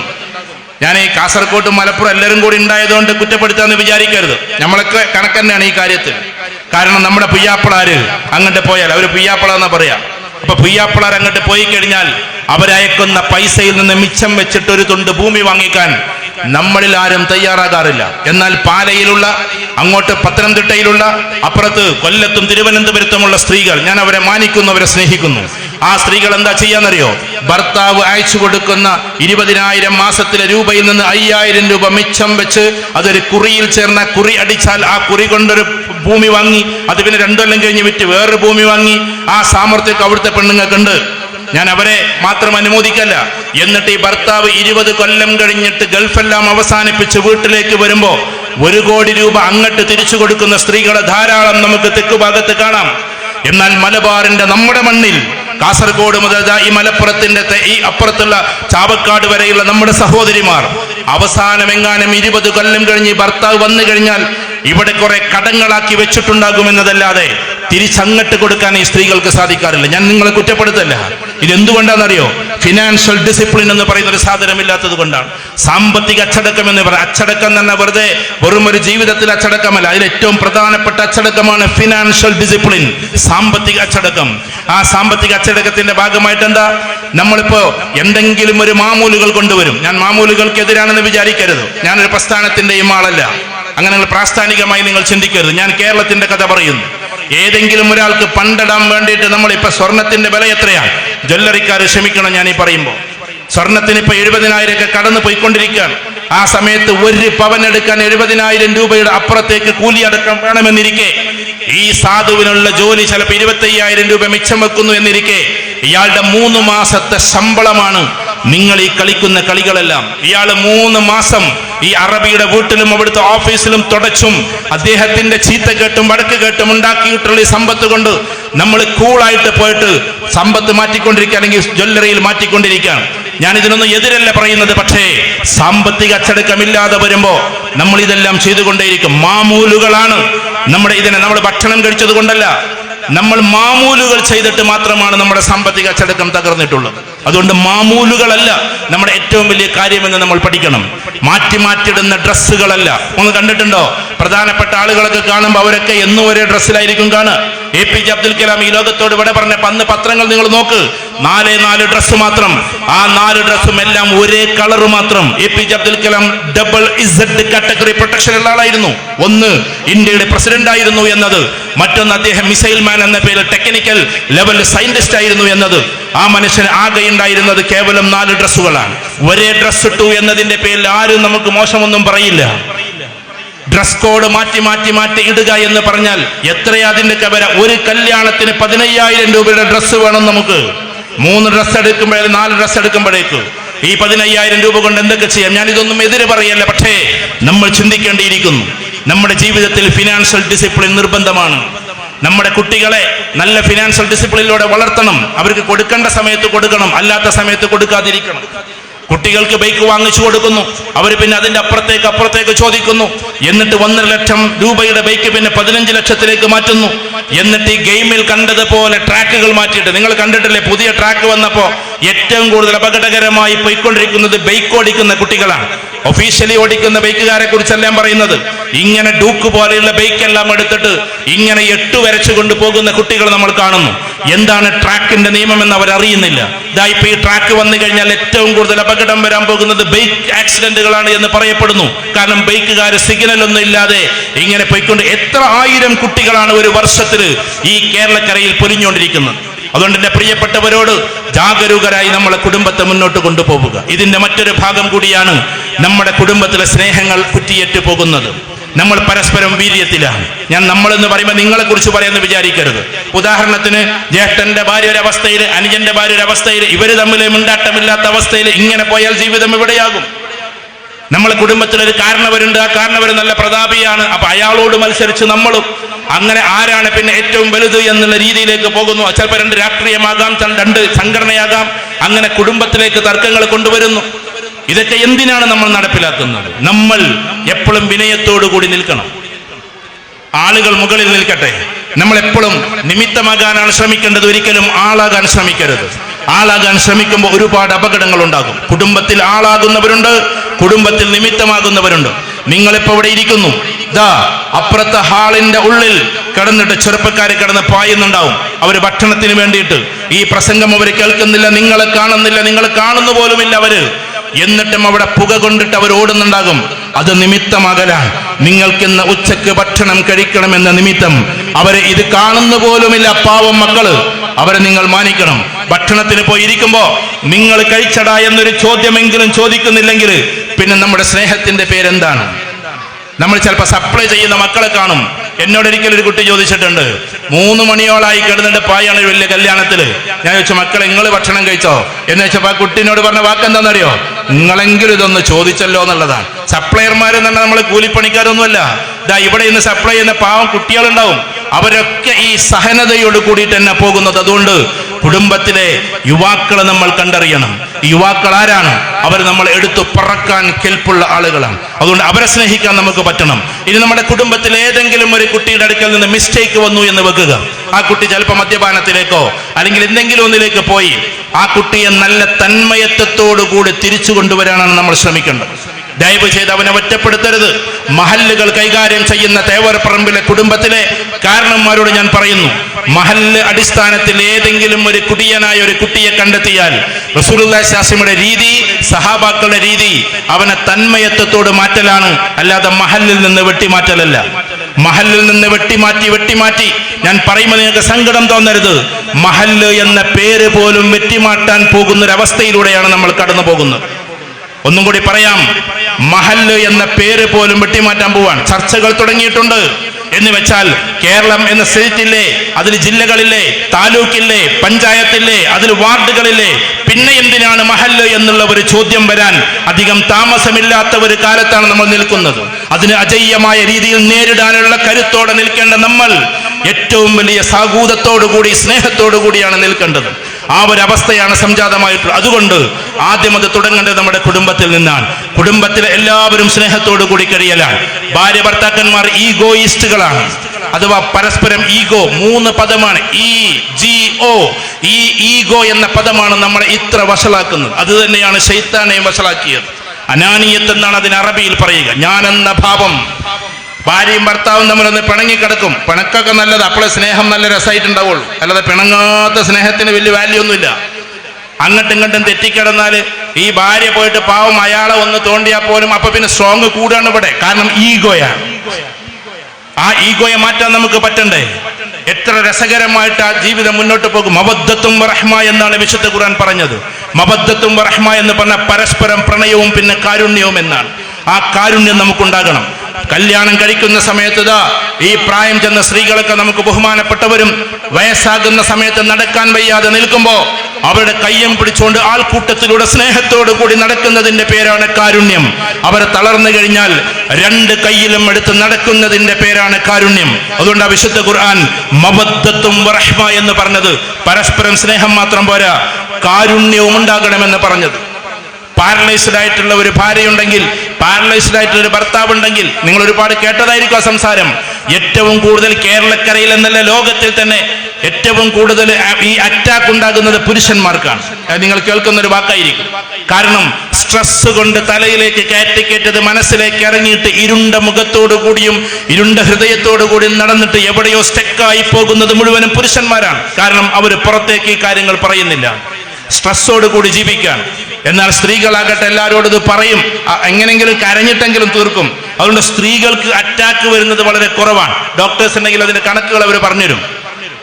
സ്ത്രീകൾക്ക് അറ്റാക്ക്, അവർക്ക് പ്രമേഹമുണ്ടെങ്കിൽ എന്ത് വരും, നന്നായിട്ട് ഷുഗർ ഉണ്ടെങ്കിൽ ചിലപ്പോൾ സൈലന്റ് അറ്റാക്ക് വരും. പുരുഷന്മാര് പെട്ടെന്ന് പൊലിയാണ്. കഴിഞ്ഞ സൗദി അറേബ്യയിലെ കണക്ക് മാത്രം വെച്ചിട്ട് ഏകദേശം കേരളക്കാരായ 500-ലേറെ കുട്ടികളാണ് ഈ മാസങ്ങൾക്കിടയിൽ മരിച്ചുപോയത്. കാസർഗോട്ടുകാരുണ്ടായതുകൊണ്ട് പറഞ്ഞോട്ടെ, നിങ്ങളെ കുറ്റപ്പെടുത്താമെന്ന് വിചാരിക്കരുത്. അതിലേറ്റവും കൂടുതൽ കണ്ണൂരുകാരും കാസർഗോട്ടുകാരുമാണ്. അതിന് നിങ്ങളുടെ ഭക്ഷണം കൂടി അതിൻ്റെ ഒരു കാരണമാണ്. മലപ്പുറത്ത് എത്തിയിട്ട് കാസർഗോട്ടുകാരെ പറഞ്ഞു നിങ്ങൾ പറയരുത് കേട്ടോ. ഞാൻ നിങ്ങളെ സ്നേഹിക്കുന്നതുകൊണ്ട് പറയാം. നിങ്ങൾ മുട്ടമാല ഉണ്ടാക്കുന്നു, ഒരാൾക്ക് കഴിക്കാനുള്ള മുട്ടമാലയിൽ 11 മുടയാണ് നിങ്ങൾ ഇടുന്നത്. ആരോഗ്യത്തെ നോക്കാതെ നമ്മൾ ഭക്ഷണങ്ങൾ ഉണ്ടാക്കരുത്. ആരോഗ്യമാണ് പ്രധാന മാധ്യം. മുട്ട എന്ന് പറയുന്നതിന് എത്രയാണ് അതിന്റെ കലോറി ഉള്ളത് എന്ന്, കാലറി ഉള്ളത് എന്ന് നോക്കണം. എത്രമാത്രം കഴിക്കാൻ പറ്റുമെന്ന് നോക്കണം. കാലറിയുടെ ഒരു ലിസ്റ്റ് ഇല്ലാതെ ഇനി നിങ്ങൾ ഫുഡ് ഉണ്ടാക്കരുത്. ഞാനൊരു ആരോഗ്യ പ്രസംഗം നടത്താമെന്ന് വിചാരിക്കരുത്. തണുത്ത വെള്ളത്തിന് നിങ്ങൾ വളരെ പട്ടിണി കിടക്കുന്ന സമയത്ത് കുടിക്കരുത്. ഇങ്ങനെ ഒരുപാട് കാര്യങ്ങൾ ശ്രദ്ധിച്ച് ആരോഗ്യത്തിൽ നമ്മൾ ശ്രദ്ധിക്കണം. ആരോഗ്യത്തിന്റെ കാര്യം ശ്രദ്ധിക്കേണ്ടത് നമ്മൾ സ്ത്രീകളാണ്. കാരണം നമ്മുടെ ഭക്ഷണത്തിൽ എത്രയാണ് ഓയിൽ ഇട്ടിരിക്കുന്നത്. കച്ചവടക്കാരുണ്ടെങ്കിൽ ക്ഷമിച്ചേക്കണം. പറ്റുമെങ്കിൽ നിങ്ങൾക്ക് വെളിച്ചെണ്ണയാണ് ഏറ്റവും നല്ലത് എന്ന് ശാസ്ത്രം നമ്മളോട് പറയുമ്പോൾ നമ്മൾ വേറെ ഏതെങ്കിലും എണ്ണയിലേക്കും അല്ലെങ്കിൽ ഡാൽഡയിലേക്കും പോകേണ്ട കാര്യമില്ല. അതിന് കച്ചവടക്കാരൊന്നും എന്നോട് ഇപ്പൊ എതിർക്കരുത് കേട്ടോ. ഞാൻ കുടുംബത്തിന് വേണ്ടിയിട്ട് പറയാണ്. ഇയാളിഞ്ഞിപ്പോ ഡാൽഡയും വേണ്ടെന്ന് പറയണമെന്ന് വിചാരിക്കും. കാരണം മനുഷ്യന്റെ ഉള്ളിൽ ഇങ്ങനെ വ്രണമായി കിടക്കുന്ന സാധനങ്ങൾ നമ്മൾ ഉപയോഗിക്കണ്ട. അത് ഉപയോഗിക്കരുത് എന്ന് ഡോക്ടേഴ്സ് പറയുന്നുണ്ട്. വിദഗ്ധരായ നല്ല നല്ല ഡോക്ടേഴ്സ്. ആ ഡോക്ടേഴ്സ് പറയുന്നുണ്ട്, കൊഴുപ്പായി നിൽക്കുന്ന സാധനങ്ങൾ നമ്മൾ ഉപയോഗിക്കരുത്. ഇത് കുട്ടികൾക്ക് കൊടുക്കരുത്. രാവിലെ കുട്ടികൾ എഴുന്നേറ്റ് വരുമ്പോൾ നിങ്ങൾ കൊടുക്കേണ്ടത് കട്ടൻ ചായയല്ല. ആ കുട്ടികൾക്ക് കൊടുക്കേണ്ടത് ചുരുങ്ങിയതൊരു ഗ്ലാസ് വെള്ളമാണ്. കാരണം കിഡ്നി ആവശ്യപ്പെട്ടുകൊണ്ടിരിക്കുന്നത് വെള്ളം എന്നതാണ്. അത് നിങ്ങളൊരു ചെറിയ ഈത്തപ്പഴം കൊടുത്തതിന് ശേഷം വെള്ളം കൊടുത്താലും വേണ്ടിയില്ല, ഇനി വെള്ളം നേരെ കൊടുത്താലും വേണ്ടിയില്ല. നല്ലത് സ്വാസമയുടെ ഹദീസ് പ്രകാരം ഒരു ചെറിയ കരവസ്തു കഴിച്ചിട്ട് വെള്ളം കുടിക്കലാണ് എന്നതാണ്. എങ്കിൽ പോലും നമ്മുടെ കുട്ടികളുടെ ഫുഡിന്റെ കാര്യം നിങ്ങൾ ശ്രദ്ധിക്കണം. ഇങ്ങനെ എല്ലാ ഭാഗവും ശ്രദ്ധിക്കുമ്പോഴാണ് കുടുംബമായി പോകുന്നത്. പിന്നെ ഒരു കാര്യം, ഈ പരസ്പരമുള്ള സ്നേഹത്തിൽ നിങ്ങൾ കുടുംബം ഒന്നാകെ കൂടുന്ന സമയത്ത് അപ്പുറത്ത് ചിലപ്പോൾ ഒരു വീട്ടുകാരനുണ്ടാകും, ഇപ്പുറത്തുണ്ടാകും. ജ്യേഷ്ഠാനുജന്മാർ തമ്മിലുള്ള ചെറിയ വിഷയത്തിന്റെ പേരിൽ കുടുംബകലഹങ്ങൾ ഉണ്ടാകരുത്. കുടുംബകലഹം എന്ന് പറഞ്ഞാൽ രണ്ടാൾക്കാർ തമ്മിലുള്ള പ്രശ്നം, അത് പിന്നീട് കുടുംബത്തിനെ മൊത്തത്തിൽ ബാധിക്കുന്ന അവസ്ഥയിലേക്ക് വരും. അഥവാ അവനുണ്ടെങ്കിൽ ഞാൻ കൂടൂല, ഇവനുണ്ടെങ്കിൽ അവൻ കൂടൂല എന്നുള്ള അവസ്ഥയുണ്ടാകരുത്. അങ്ങനെ രണ്ടാളെങ്ങാനും പിണങ്ങിക്കഴിഞ്ഞാൽ നമ്മൾ അങ്ങോട്ട് പോയി മിണ്ടണം. നമ്മളടുത്താണ് പ്രശ്നമെങ്കിലും, ഇനി അവന്റെ അടുത്താണ് പ്രശ്നമെങ്കിലും നമ്മൾ അവിടെ ലാളിത്യം കാണിക്കണം. അത് അള്ളാഹ്ക്ക് വലിയ ഇഷ്ടമാണ്. അള്ളാഹുവിന് വേണ്ടി താഴ്ന്നു കൊടുത്തവരാരോ അവരെ അള്ളാഹു ഉയർത്തുമെന്നാണ്. അതുകൊണ്ട് കുടുംബത്തിലെ ആരെങ്കിലും നമ്മളെ എതിർക്കാൻ നിന്നാൽ നമ്മൾ അവരോട് പോയിട്ട് മാപ്പ് ചോദിക്കണം. നമ്മൾ എന്നും അവർക്ക് സലാം ചൊല്ലണം.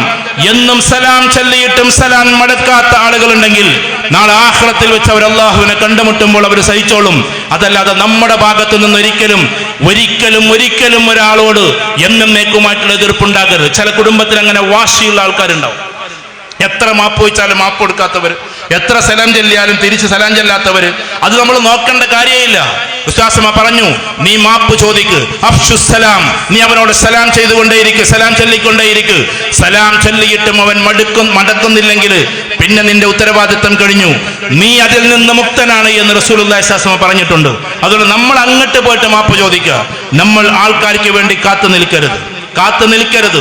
എന്റെ പ്രിയപ്പെട്ട പെൺകുട്ടികളോട്, സമയമില്ലാത്തതുകൊണ്ട് ചുരുക്കട്ടെ, പെൺകുട്ടികളോട് ദയവ് ചെയ്തിട്ട് നിങ്ങൾ കോളേജിൽ അല്ലെങ്കിൽ നിങ്ങളുടെ സ്കൂളുകളിൽ നിങ്ങൾ പോകുമ്പോൾ ദയവ് ചെയ്തിട്ട് മനം മാറ്റം ഉണ്ടാകുന്ന അവസ്ഥയിലേക്ക് നിങ്ങൾ പോകരുത്. അതിന് 2-3 കാരണങ്ങളെല്ലാം കൂടി പറയുന്നില്ല. പക്ഷേ ഒന്നാമത്തത്, നിങ്ങൾ സ്കൂളിന്റെ ആ ഭാഗത്ത് തന്നെയുള്ള കച്ചവടക്കാരുണ്ടല്ലോ, അവരൊക്കെ ആട്ടി പിടിക്കാൻ വേണ്ടി പോവുക. പല ആൾക്കാരും പിടിച്ചിട്ട് നല്ല നല്ല കച്ചവടക്കാർ ഇഷ്ടം പോലെയുണ്ട്.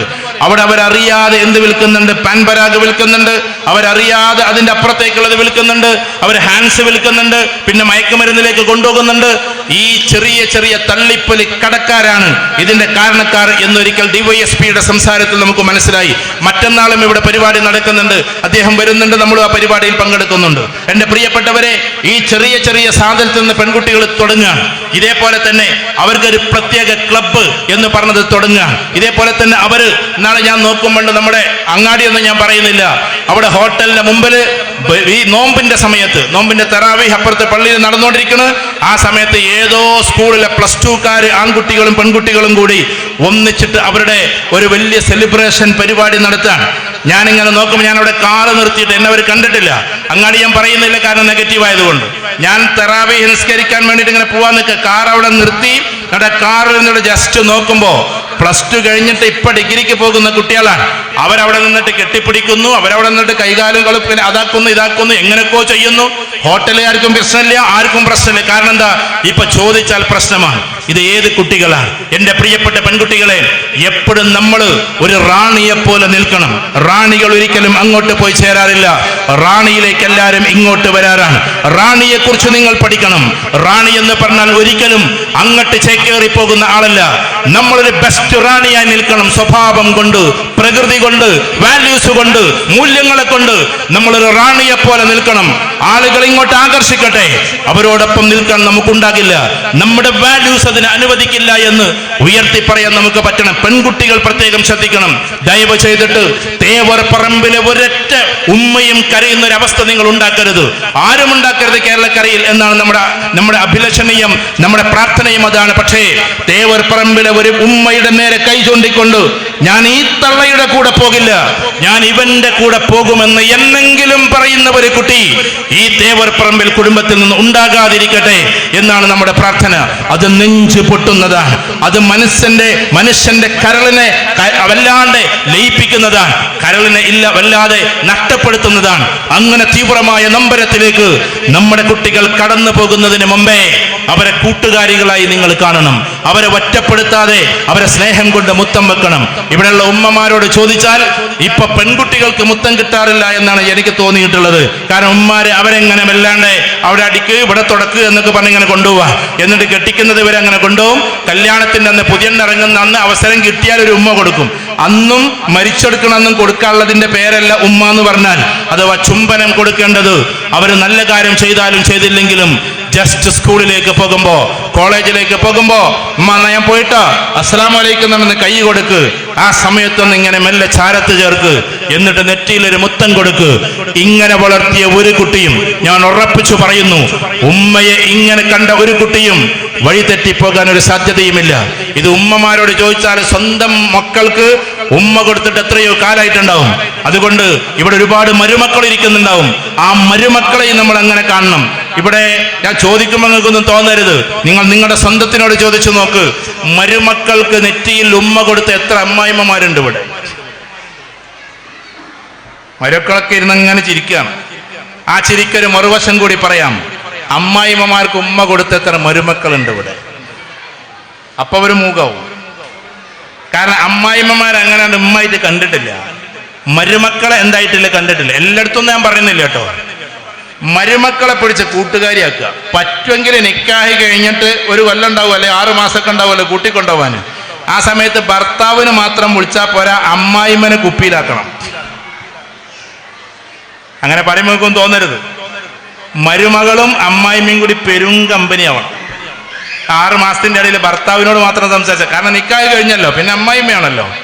അതായത് ഉമ്മ ആ മരുമകൾ ഇങ്ങനെ വരാൻ വേണ്ടി കാത്തു നിൽക്കുന്ന ഒരു അമ്മായിമാകണം. അമ്മായിമ്മയുടെ മുത്തത്തിന് വേണ്ടി കാത്തു നിൽക്കുന്ന മരുമക്കളാകണം. ഇതെന്തെങ്കിലും വർത്തമാനമല്ല പറയുന്നത്. ആ ഒരു സൗഹൃദം വീട്ടിലുണ്ടെങ്കിൽ എപ്പോഴും വഴക്കില്ലാതെ വക്കാണമില്ലാതെ കൂട്ടുകാരികളെപ്പോലെ, സ്വന്തം മക്കളെപ്പോലെ മരുമക്കളെയും സ്വന്തം ഉമ്മയെപ്പോലെ ഉമ്മയും കണ്ടുകൊണ്ട് നടക്കാൻ നമുക്ക് പറ്റും. ആ ഒരു രീതിയിൽ നമ്മുടെ കുടുംബത്തിൽ ഒരു സ്നേഹം ഉണ്ടാകട്ടെ.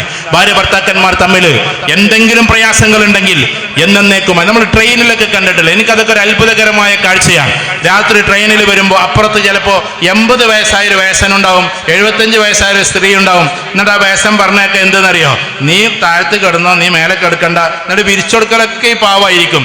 എത്ര സ്നേഹത്തോടെയാണ് ആ പെരുമാറ്റം എന്നറിയോ? കാരണം അത് നമ്മുടെ കൂട്ടത്തിൽ നിന്നുണ്ടാകേണ്ടതാണ്. കാരണം ഇത്ര പ്രായം ചെന്നിട്ടും അവർ പരസ്പരം സ്നേഹത്തിലാണ്. ആ സ്നേഹത്തോടു കൂടി ഇരിക്കണം. കഴിയുമെങ്കിൽ നമ്മൾ എപ്പോഴെങ്കിലും വർഷത്തിലൊക്കെ, കല്യാണ ദിവസത്തിൽ തന്നെ ആകണം നിർബന്ധമൊന്നുമില്ല, ഉമ്മയെയും ഉപ്പയെയും നല്ല രസകരമായി ഒന്ന് ഇരുത്തിയിട്ട് അവരുടെ കൂടെയൊക്കെ ഒന്ന് കൂട്ടിയിട്ട് എല്ലാ കുടുംബം കൂടി കൂടിയിട്ട് നല്ല രസകരമായി കഥകൾ പറഞ്ഞിരിക്കണം. അവരാ നിമിഷത്തിന് വേണ്ടി കാത്തിരിക്കട്ടെ. അങ്ങനെ സൗഹൃദത്തിന്റെ, സ്നേഹത്തിന്റെ ഒരു ലോകമായി മാറുമ്പോൾ ഏകഛത്രാധിപതിയും സർവാധിപതിയും സമഗ്രാധിപതിയുമായ അള്ളാഹുവിലേക്ക് തിരിയുന്നൊരു സമൂഹമായി നമ്മുടെ മുഴുവൻ കുട്ടികളും മാറട്ടെ. പ്രവാചക തിരുമേനി സല്ലല്ലാഹു അലൈഹി വസല്ലമയുടെ ആ ജീവിതം മാത്രമാണ് എനിക്ക് മാതൃക എന്ന് നമ്മുടെ ഓരോ കുട്ടികളും വിളിച്ചു പറയട്ടെ. ഇവിടെ ജംഷീറിന്റെ മകൻ 15 ജുസും കൊണ്ടുവന്ന് അവന് സമ്മാനം വാങ്ങിക്കുമ്പോൾ ലളിതമായ രീതിയിൽ അവൻ കയറി വന്നപ്പോ നിങ്ങളെല്ലാവരും അറിയാതെ കൈയടിച്ചത് എന്തുകൊണ്ടാണെന്നറിയോ? നമ്മുടെ എല്ലാം മനസ്സിന്റെ ഉള്ളിൽ വിശുദ്ധ ഖുർആൻ ഉള്ളത് കൊണ്ടാണ്. ഇവിടെ ആർക്ക് കിട്ടിയതിനേക്കാളും വലിയ കൈയടി ആ പാവം കുട്ടിക്കാണ് നിങ്ങൾ കൊടുത്തത്. കാരണം അത് നിങ്ങളുടെ മനസ്സാണ്. ആ മനസ്സ് അങ്ങനെ തന്നെ കിടക്കുകയാണ്. അതുകൊണ്ട് നമ്മുടെ കുട്ടികളെ ഖുർആനിലേക്ക് മടക്കുക. നിങ്ങൾ അവർ ഡോക്ടേഴ്സ് ആകട്ടെ, അവർ എഞ്ചിനീയേഴ്സ് ആവട്ടെ, അവർ ലോകത്തിലെ ഏറ്റവും ടോപ്പ് റേഞ്ചിൽ നിൽക്കുന്ന കുട്ടികളാകട്ടെ, ഈ ലോകത്തിലെ കരിയറിലെ ഏറ്റവും ബെസ്റ്റ് സോഷ്യൽ റിഫോമർ എന്ന് പറയുന്ന ഭാഗമാണ്. സാമൂഹ്യപരമായ മാറ്റങ്ങൾ വരുത്തുന്ന ആളുകളാകലാണ് ഈ ലോകത്തിലെ ഏറ്റവും വലിയ പൊസിഷൻ. ഡോക്ടർ അല്ല, എഞ്ചിനീയർ അല്ല, കളക്ടർ അല്ല, ഒരാളുമല്ല. ഏറ്റവും വലിയ പൊസിഷൻ സമൂഹത്തിനെ മാറ്റിമറിച്ച വ്യക്തിയായി മാറലാണ് ചരിത്രത്തിൽ നിന്നും ഇടപിടിച്ച ആളുകളുള്ളത്. ആ ഒരു തലത്തിലേക്ക് ഈ തേവർ പറമ്പിൽ കുടുംബത്തിലെ കുട്ടികൾ മാറട്ടെ. അൻവറിനെ നമുക്കറിയാം, അദ്ദേഹം ആ പരിപാടി ചെയ്തുകൊണ്ടിരിക്കുന്നുണ്ട്. നിങ്ങളുടെ കുടുംബത്തിലെ മറ്റ് പലരും അത് ചെയ്തുകൊണ്ടിരിക്കുന്നുണ്ട്. ഇനിയും അംഗങ്ങൾ കൂടട്ടെ. സമൂഹത്തിന്റെ ഉന്നമനത്തിന് വേണ്ടി വാർത്തെടുത്ത കുട്ടികളായി നമ്മുടെ കുട്ടികൾ മാറട്ടെ. അതുകൊണ്ട് ചെറിയ മക്കളോട് മദ്രസയിലേക്ക് പോകുമ്പോൾ പോലും അന്യനായ ഒരാൾ, അതാരുമാകട്ടെ, അയാൾ ഒരു പക്ഷേ തൊപ്പിയിട്ടിട്ടുണ്ടാകാം, അയാൾ ഒരു പക്ഷേ നല്ല ബൈക്കിൽ വന്നിട്ടുണ്ടാകാം, ഒരു മിഠായിയും നിങ്ങൾ വാങ്ങി കഴിക്കരുത്. അങ്ങനെ കൊടുക്കാനും നമ്മൾ നിൽക്കരുത്. അവനവന്റെ ആളുകൾ മാത്രം വാങ്ങിച്ചു തരുന്നതേ പ്രിയപ്പെട്ട കുട്ടികളെ നിങ്ങൾ കഴിക്കാവൂ. അത് 6:30 മണിക്ക് മദ്രസയിലേക്ക് പോകുമ്പോൾ നല്ല മനുഷ്യനായി ചമഞ്ഞു വന്ന് നിങ്ങളോട് പറഞ്ഞാൽ പോലും ഒരാളിൽ നിന്നും ഒരു മിഠായിയും സ്വീകരിക്കരുത്. അങ്ങനെ പറയുമ്പോൾ നിങ്ങൾക്ക് ഒന്നും തോന്നരുത്. എൻ്റെ അടുക്കൽ അങ്ങനെ ഒരു കുട്ടിയെ കൊണ്ടുവന്നിട്ടുണ്ട്. 4ാം ക്ലാസ്സിലെ ഒരു 9 വയസ്സുള്ള കുട്ടി കഞ്ചാവിന്റെ അടിമയായി മാറിയത് ഇതേപോലെ മദ്രസയിലേക്ക് പോകുമ്പോൾ ഒരു മിഠായി കൊടുത്തതാണ്. അങ്ങനെ പേടിക്കേണ്ടുന്ന ഒരു കാലത്ത് ഈ കുടുംബത്തിലെ ഒരു കുട്ടിയും വഴികെട്ട് പോകാതിരിക്കട്ടെ. കുട്ടികളുടെ വിദ്യാഭ്യാസപരമായ പുരോഗതിയിൽ നിങ്ങൾ പങ്കാളികളാകണം. എല്ലാ ഉമ്മമാരും, നമ്മൾ വലിയ വെൽ എഡ്യൂക്കേറ്റഡ് അല്ലെങ്കിൽ പോലും നമ്മുടെ കുട്ടികൾ, ഇതിൽ എഡ്യൂക്കേറ്റഡ് ആയ ഒരുപാട് ആൾക്കാരുണ്ടാവും, നമ്മുടെ കുട്ടികൾ ഉയർന്നു പോകട്ടെ. ഇവിടെ ഭാവിയിൽ എല്ലാ രീതിയിലും ആദരിക്കുന്ന സമയത്ത് ഈ തേവർ പറമ്പിൽ നിന്ന് ഇന്ന് അൻവറിനെ അല്ലെങ്കിൽ മാഷയ്ക്ക് ആദരിക്കുന്നത് പോലെ, അൻവർ ഇവിടെ ഉണ്ടോ എന്ന് എനിക്ക് അറിഞ്ഞുകൂടാ, ആദരിക്കുന്നത് പോലെ ഭാവിയിൽ ലോകോത്തര യൂണിവേഴ്സിറ്റിയിൽ പഠിക്കുന്ന കുട്ടികളെ ഇവിടെ ആദരിക്കട്ടെ. കേരളത്തിൽ അറിയപ്പെടുന്ന ഡോക്ടേഴ്സ് തേവർ പറമ്പിൽ നിന്നും കയറി വരട്ടെ. ലോകത്തിൽ അറിയപ്പെടുന്ന ഏറ്റവും ടോപ്പ് റേഞ്ചിൽ നിൽക്കുന്ന ആളുകളെ സഹായിക്കുന്ന വ്യക്തികൾ ഈ കുടുംബത്തിൽ നിന്ന് കയറി വരട്ടെ. എല്ലാറ്റിന്റെയും നിമിത്തം നിങ്ങളുടെ കുടുംബം സ്നേഹത്തോടെ നിൽക്കലാണ്. എളാപ്പ മൂത്താപ്പന്മാരുടെ മക്കൾ ഒരുമിച്ച് നിൽക്കലാണ്. ഒരു വഴിക്ക് വേണ്ടി 1/2 സെന്റ് പോലും കൊടുക്കാത്ത ഒരു മൂത്താപ്പയായി നമ്മൾ മാറരുത്. സ്വന്തം അനുജന്റെ വീട്ടിലേക്ക് 1 സെന്റ് ഭൂമി പോലും കൊടുക്കാൻ കഴിയാത്ത ഒരു എളാപ്പയായി നമ്മൾ മാറരുത്. സ്വന്തം പെങ്ങളുടെ കുട്ടികൾക്ക് ഒന്ന് ക്ഷമിച്ചു കൊടുക്കാൻ പറ്റാത്ത അമ്മാവനായി നമ്മൾ മാറരുത്. സ്വന്തം അമ്മാവനൊന്ന് ക്ഷമിച്ചു കൊടുക്കാൻ പറ്റാത്ത പ്രിയപ്പെട്ട ഉമ്മയുടെ മോനായി, പെങ്ങളുടെ മകനായി നമ്മളാരും മാറരുത്. സ്നേഹത്തോടെ തിരിച്ചു പോകാനും പരസ്പരം സ്നേഹം പുൽകാനും തേവർ പറമ്പിൽ എന്ന് പറയുന്ന ആഠ്യത്വമുള്ള കുടുംബം എന്നും അജയ്യമായി നിൽക്കട്ടെ. നമ്മൾ ശ്രദ്ധിക്കേണ്ടത് ഒന്നു മാത്രം, അഥവാ എല്ലാ കാര്യത്തിലും നമ്മൾ വാല്യൂസ് ഉള്ളവരാവുക എന്നതാണ്, നമ്മൾ മൂല്യമുള്ളവരാവുക എന്നതാണ്. ആ മൂല്യം നിസ്കാരപ്പായയിൽ മാത്രം പോരാ. ആളുകളോട് പെരുമാറുമ്പോൾ അതുണ്ടാകണം. അത് നിസ്കാരപ്പായയിൽ മാത്രം പോരാ. ജ്യേഷ്ഠാനുജ ബന്ധത്തിൽ അതുണ്ടാകണം. അത് നോമ്പ് നോൽക്കുന്നതിൽ മാത്രം പോരാ. സാമ്പത്തികപരമായ ഇടപാടുകളിൽ അതുണ്ടാകണം. അതെപ്പോഴും ഹജ്ജിന് പോകുമ്പോൾ മാത്രം പോരാ. അത് നമ്മുടെ വ്യവസ്ഥതയിൽ മൊത്തത്തിൽ ഉണ്ടാകണം. അങ്ങനെ തേവർ പറമ്പിൽ എന്ന് പറയുന്ന ഈ കുടുംബം അജയ്യമായ രീതിയിൽ സ്നേഹോഷ്മളമായി മുന്നോട്ട് പോകട്ടെ. 2-3 കാര്യങ്ങൾ ഒറ്റ വാക്കിൽ പറഞ്ഞുകൊണ്ട് ദീനിലേക്ക് മാത്രം മടങ്ങണേ. പ്രവാചക തിരുമേനി സല്ലല്ലാഹു അലൈഹി വസല്ലമയുടെ അജയ്യമായ രീതിയിലുള്ള ആ യശസ്സായ ആ ഒരു കിരണമായി നമ്മൾ മാറണേ. പിൻഗാമികളായി നമ്മൾ മാറണേ. നമ്മൾ അതല്ലേ എന്ന ചോദ്യത്തിന്റെ ഉത്തരം മൂന്നാമത്തത്, ലോകത്തിൽ സമാധാനമുണ്ടാക്കുന്ന ഒരു രംഗമായി നമ്മുടെ കുടുംബം മാറണേ എന്നാണ്. ഭാവിയിൽ ഒരു പക്ഷേ ഉറപ്പ് ഞാൻ പറയുന്നില്ല, പഴയ കാലത്ത് ഉടലെടുത്ത പോലെ എന്തെങ്കിലുമൊക്കെ വിഷയങ്ങൾ നമ്മുടെ കേരളത്തിൽ ഉടലെടുക്കുമ്പോ, ആളിക്കത്തുന്ന അഗ്നിയായി വർഗീയത കത്തുമ്പോ, രാഷ്ട്രീയക്കാർ അതിനെ കത്തുന്ന സമയത്ത് പഴയ കാലം പോലെ അതിനെയെല്ലാം അമർച്ച ചെയ്യുന്ന പേമാരിയായി ആകാശത്ത് നിന്ന് വർഷിക്കുന്ന വലിയ കാരുണ്യത്തിന്റെ മഴയായി മാറാൻ ഓരോ ആളുകൾക്കും സാധിക്കട്ടെ. ഈ തേവർ പറമ്പിൽ കുടുംബത്തിലെ ഈ കുടുംബത്തിൽ നിന്ന് ഒരു വ്യക്തി പോലും വർഗീയതയിലേക്ക് പോകാതെ കാക്കണേ.